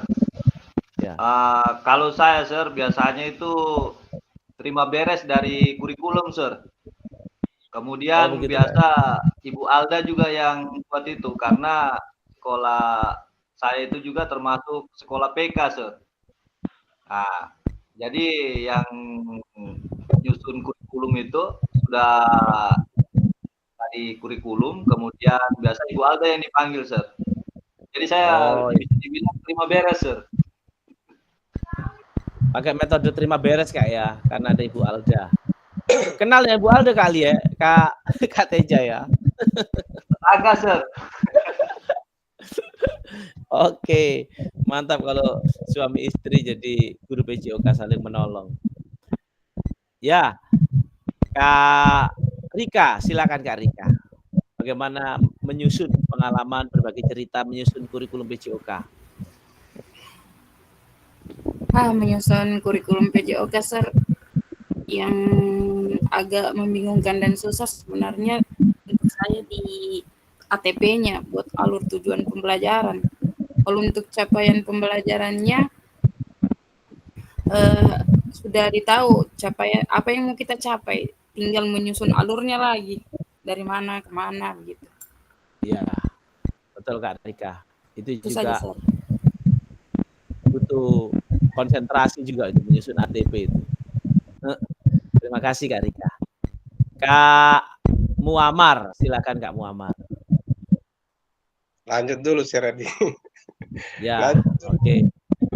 Oke, terima kasih kakak-kakak. Saya lanjutkan ke berikutnya ya.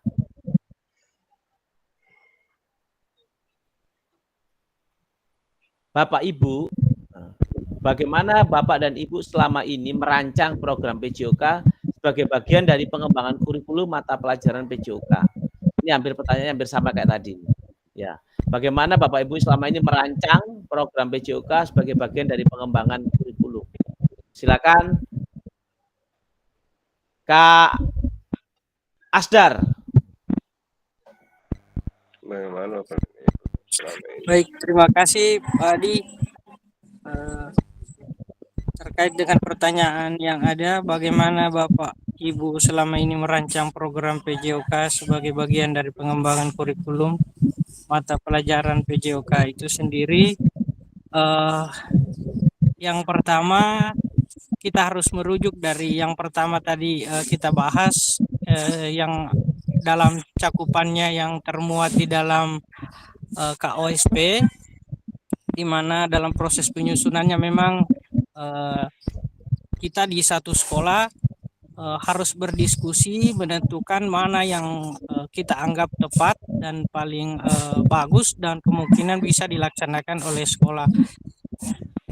Terkait dengan perancangan program PJOK, kita memang di SMP kita merancang CP yang ada, mendesain CP dengan berbagai macam pertimbangan. Kemudian nantinya dari beberapa macam CP yang ada, kita desain sedemikian rupa dan diberikan kesempatan atau kebebasan kepada teman-teman guru PJOK di SMP untuk memilih. Nah, untuk memilih manakah yang dianggap sesuai dengan karakteristik sekolah, sesuai dengan kebutuhan peserta didik, dan sesuai dengan aset yang ada di sekolah itu sendiri. Oke, saya rasa seperti itu, Pak Adi. Terima kasih. Ya, makasih Kak. Tadi Kak Aster tadi dijelaskan bahwa induknya tadi itu tergantung KOSP itu kan. Dari KOSP itu ditentukan, akhirnya disesuaikan dengan karakteristik peserta didik dan terutama juga disesuaikan dengan kondisi sekolah. Ya, makasih Kak Asdar. Nah, nomor 2 Kakak. Apa saja yang selama ini Bapak dan Ibu anggap menjadi sesuatu yang bernilai untuk dipelajari murid di kelas PJOK? Yang sesuatu yang bernilai. Apa saja? Kali, silakan Kali. Baik, terima kasih banyak Pak Adi. Ya. Menurut saya selama ini sesuatu yang bernilai itu daripada para siswa, yaitu kemampuan mereka melakukan pembelajaran sesuai dengan materi. Iya, itu saja Pak Adi. Terima kasih. Oke, makasih. Pak Muammar, silakan Kak Muammar. Oke. Apa saja yang selama ini Bapak dan Ibu anggap menjadi sesuatu yang bernilai untuk dipelajari murid di kelas PJOK? Kalau menurut saya itu Pak Adi, tadinya siswa yang tidak bisa melakukan gerakan, setelah kita bimbing dia bisa melakukan gerakan. Saya rasa itu saja Pak Adi. Itu saya rasa sesuatu. Dan juga Pak Adi bernilai itu. Iya. Kemudian menarik minat siswa itu dalam pembelajaran PJOK. Saya rasa itu juga yang bernilai Pak Adi. Makasih Saya Radi. Oh, oke. Oke, sekarang pertanyaan nomor 3.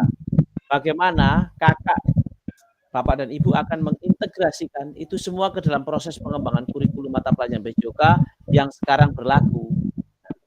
Silakan Kak Herman. Bagaimana Bapak dan Ibu akan mengintegrasikan itu semua ke dalam proses pengembangan kurikulum mata pelajaran PJOK yang sekarang berlaku? Silakan Kak Herman. Atau Kak Rona duluan. Ya mohon maaf Kak, soalnya pulsa habis, jadi saya dulu sedikit. Oh iya Kak. Silakan lanjut terus Sir. Oke.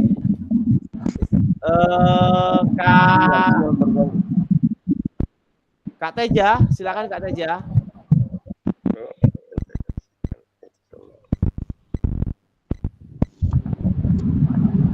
Atau Kak Rika.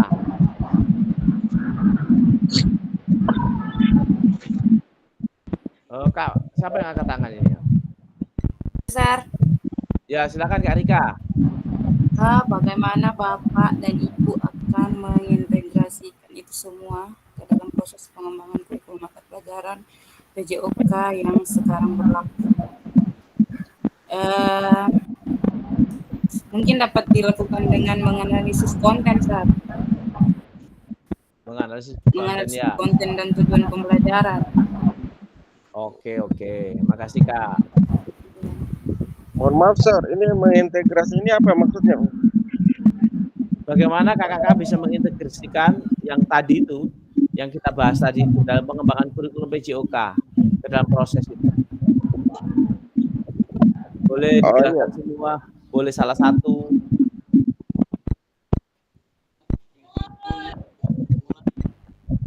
Oke, lanjut ya.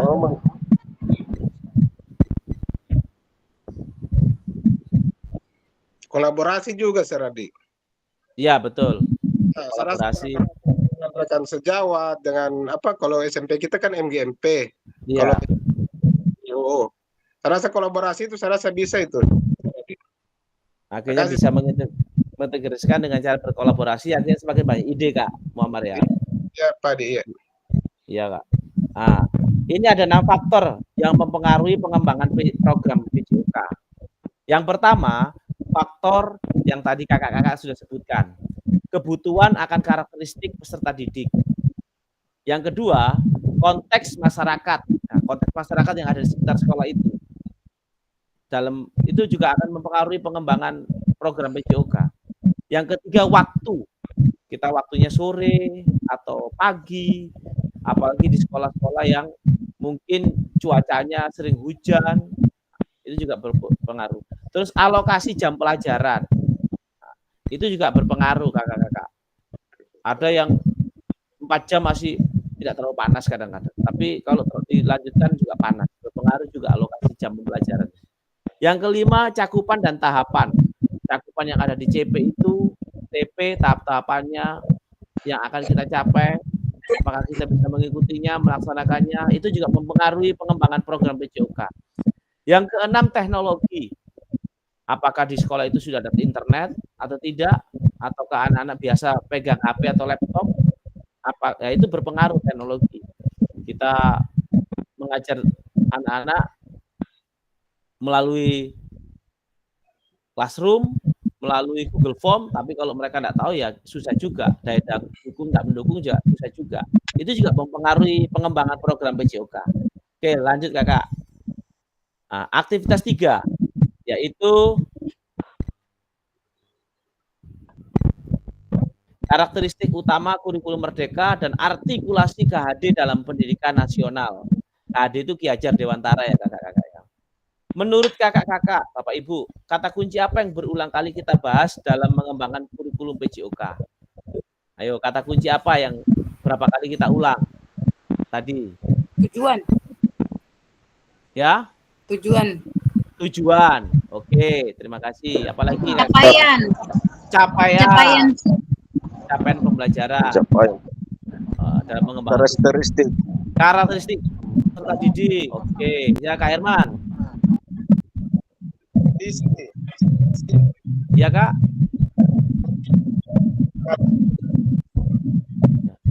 Kak Muammar minta tolong di-mute dulu Kak. Di-mute dulu Kak. Atau satuan pendidikan. Ya, sarana prasarana. Kak Ramadi, silakan. Kalau saya, Seradi, kesepakatan kelas. Oh, yang kata kuncinya kesepakatan kelas. Oke. Ya, Kak Herman.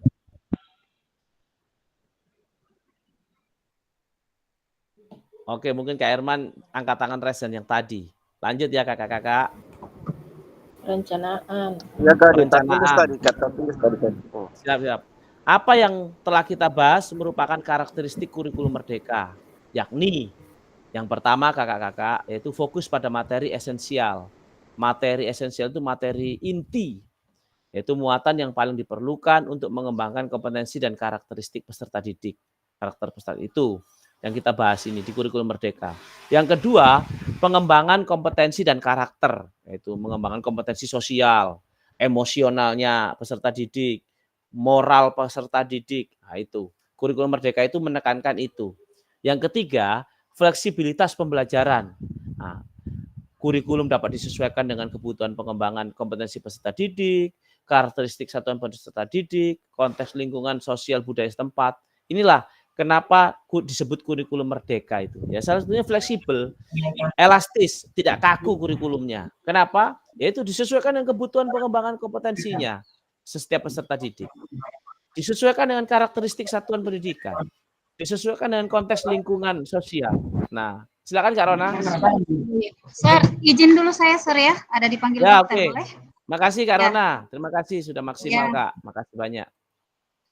Ya, jadi kurikulum merdeka itu ini kakak-kakak kuncinya. Fokus materinya materi esensial, pengembangan kompetensi dan karakter, dan fleksibilitas pembelajaran. Pembelajaran fleksibel, tidak kaku, disesuaikan dengan sekolahnya, di mana di tempat sekolah itu, di pesisir atau di pegunungan, muridnya bagaimana, itu disesuaikan.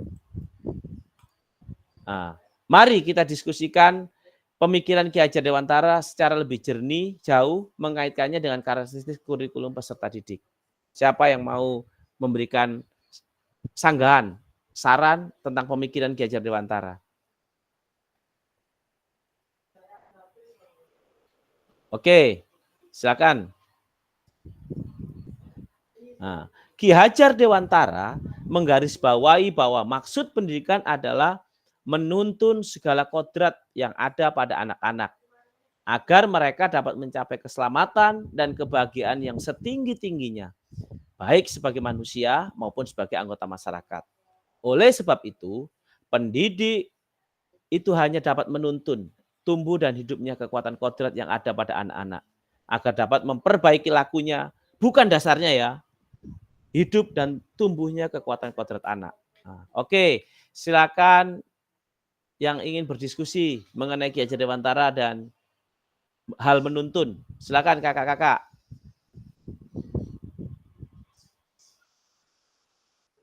Kak Ramadi?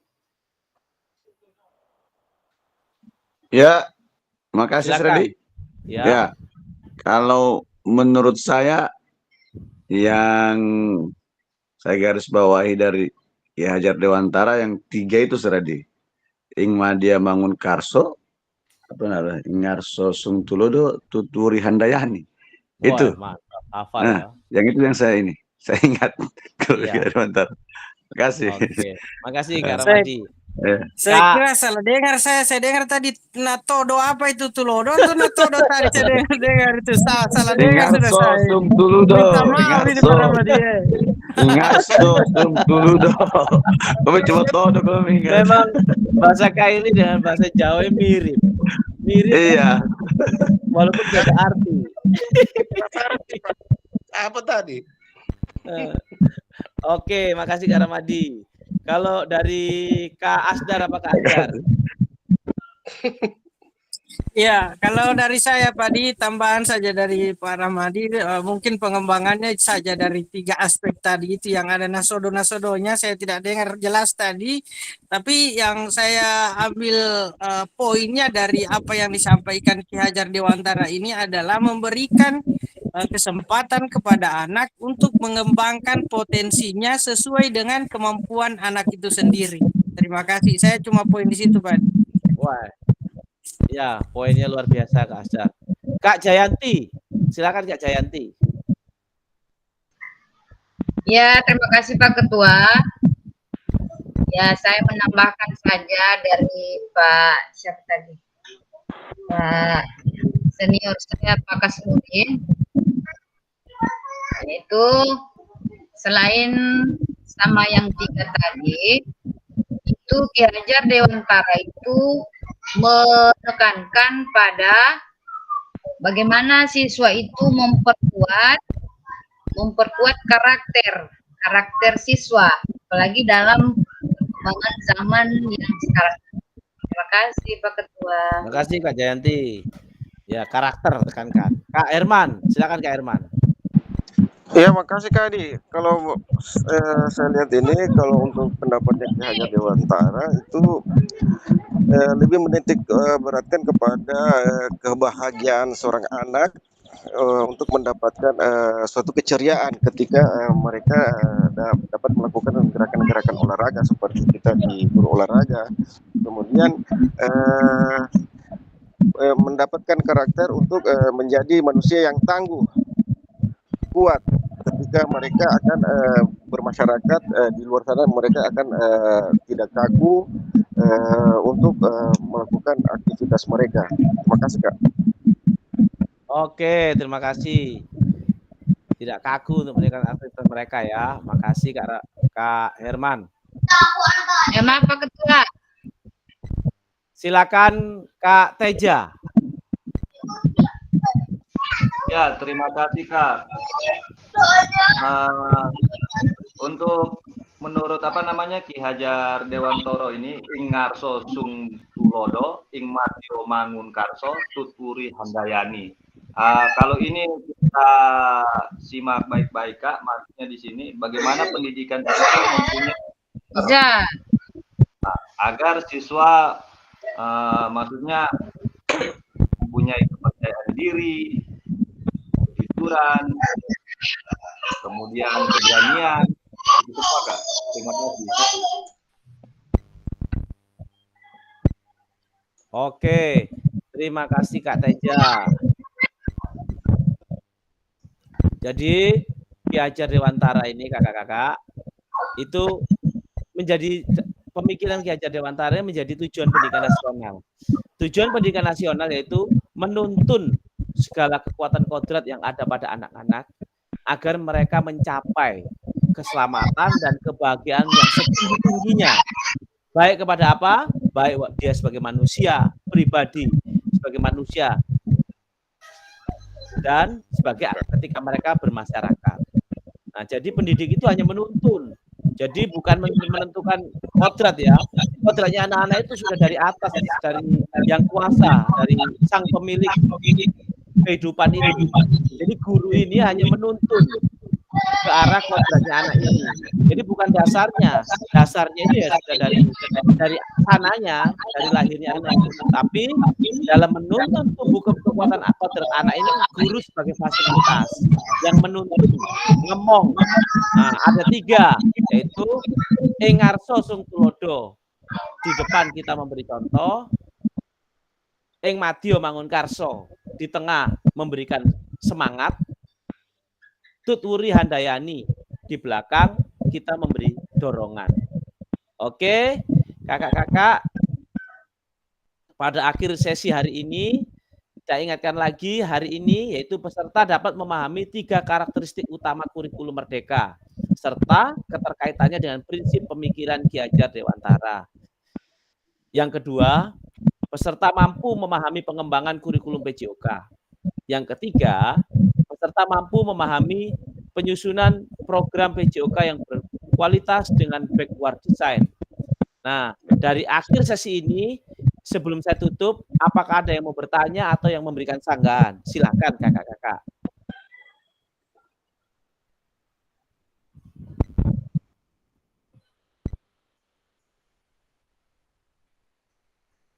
Ada yang memberikan masukan atau pertanyaan?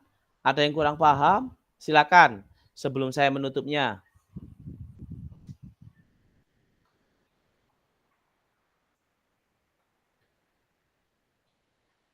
Yuk, jadi kakak-kakak, 3 karakteristik utama dari kurikulum Merdeka itu yaitu memberikan kebebasan. Anak-anak kita ini hanya menuntun sesuai pemikiran Ki Hajar Dewantara, bukan kita yang menentukan kodrat mereka, kita hanya menuntun, kita hanya mendorong mereka, menuntun mereka hingga mereka mencapai keselamatan dan kebahagiaan setinggi-tingginya. Jadi bukan kita yang dasarnya. Kita hanya memfasilitasi anak itu. Ya, kita yang bisa memaksimalkan. Jadi anak-anak itu bukan seperti kertas putih ya, bukan tabula rasa, tapi sudah ada ibaratnya kalau kita gambar itu sudah ada sebenarnya desainnya. Kita hanya mempertebal saja gambar-gambar itu. Tapi bukan kita yang menggambarnya. Gambar-gambar itu sebenarnya di kertas itu sudah ada. Ya, kita itu hanya menebalkan gambar-gambar itu. Ya, seperti itu kakak-kakak. Nah, untuk mampu memahami pengembangan kurikulum PJOK, yaitu ya tentunya pendidikan yang berpusat pada murid. Di situ di dalamnya ada voice, choice, ada ownership, terus di mana kita memahami setiap peserta didik ini mempunyai perbedaan yang beragam, karakteristik yang berbeda-beda, bagaimana pembelajaran PJOK ini memfasilitasi dan mengakomodasi peserta didik dalam mengikuti program PJOK. Yang ketiga, menyusun program PJOK yang berkualitas dengan backward design, yaitu ada 3 hal tentang backward design. Yang pertama, tujuan pembelajaran. Yang kedua, penilaian atau assessment. Yang ketiga, langkah-langkah pembelajaran. Kita duduk diam, kita menerawang, kita membayangkan tujuan pembelajaran jauh ke depan apa yang akan kita capai hari itu. Setelah itu kita menentukan asesmen yang akan kita buat. Oh, penilaiannya seperti ini. Dan kita menyusun langkah-langkah pembelajaran. Jadi backward design itu berjalan mundur. Back itu berjalan mundur. Kenapa? Kita langsung melompat ke depan, langsung menuju ke tujuan yang akan kita capai. Dari tujuan yang kita capai itu kita mundur, kita menentukan asesmennya. Mundur lagi menentukan langkah-langkah pembelajaran. Nah, mundurnya sampai ke diri kita ketika kita menerawang tadi. Baru kita menyusun rancangan pembelajaran. Tapi ketika rancangan pembelajaran yang kita rancang itu sebelumnya kita sudah menerawang ke depan, melihat tujuan pembelajaran yang harus kita capai hari itu. Oke. Terima kasih kakak-kakak. Bersyukur hari ini kita bisa melaksanakan pembelajaran modul 1.5.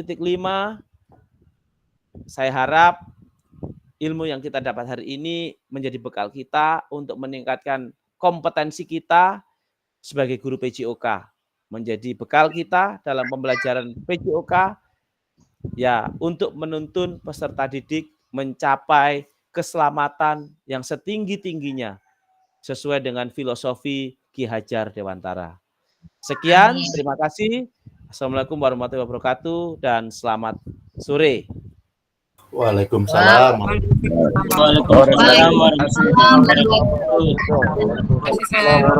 wabarakatuh. Kita foto bersama dulu, kakak-kakak. Kita foto bersama ya kakak-kakak ya. Baik, sir. Boleh. Mohon buka kameranya. Ya. Dibuka kameranya. Ini kakak-kakak. Siapakah yang bisa foto bersama ini, yang bisa memfoto bersama? Saya dulu.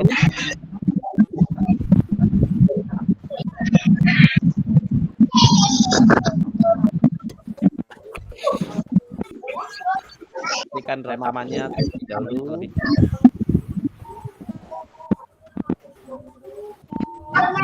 Mantap Pak Herman.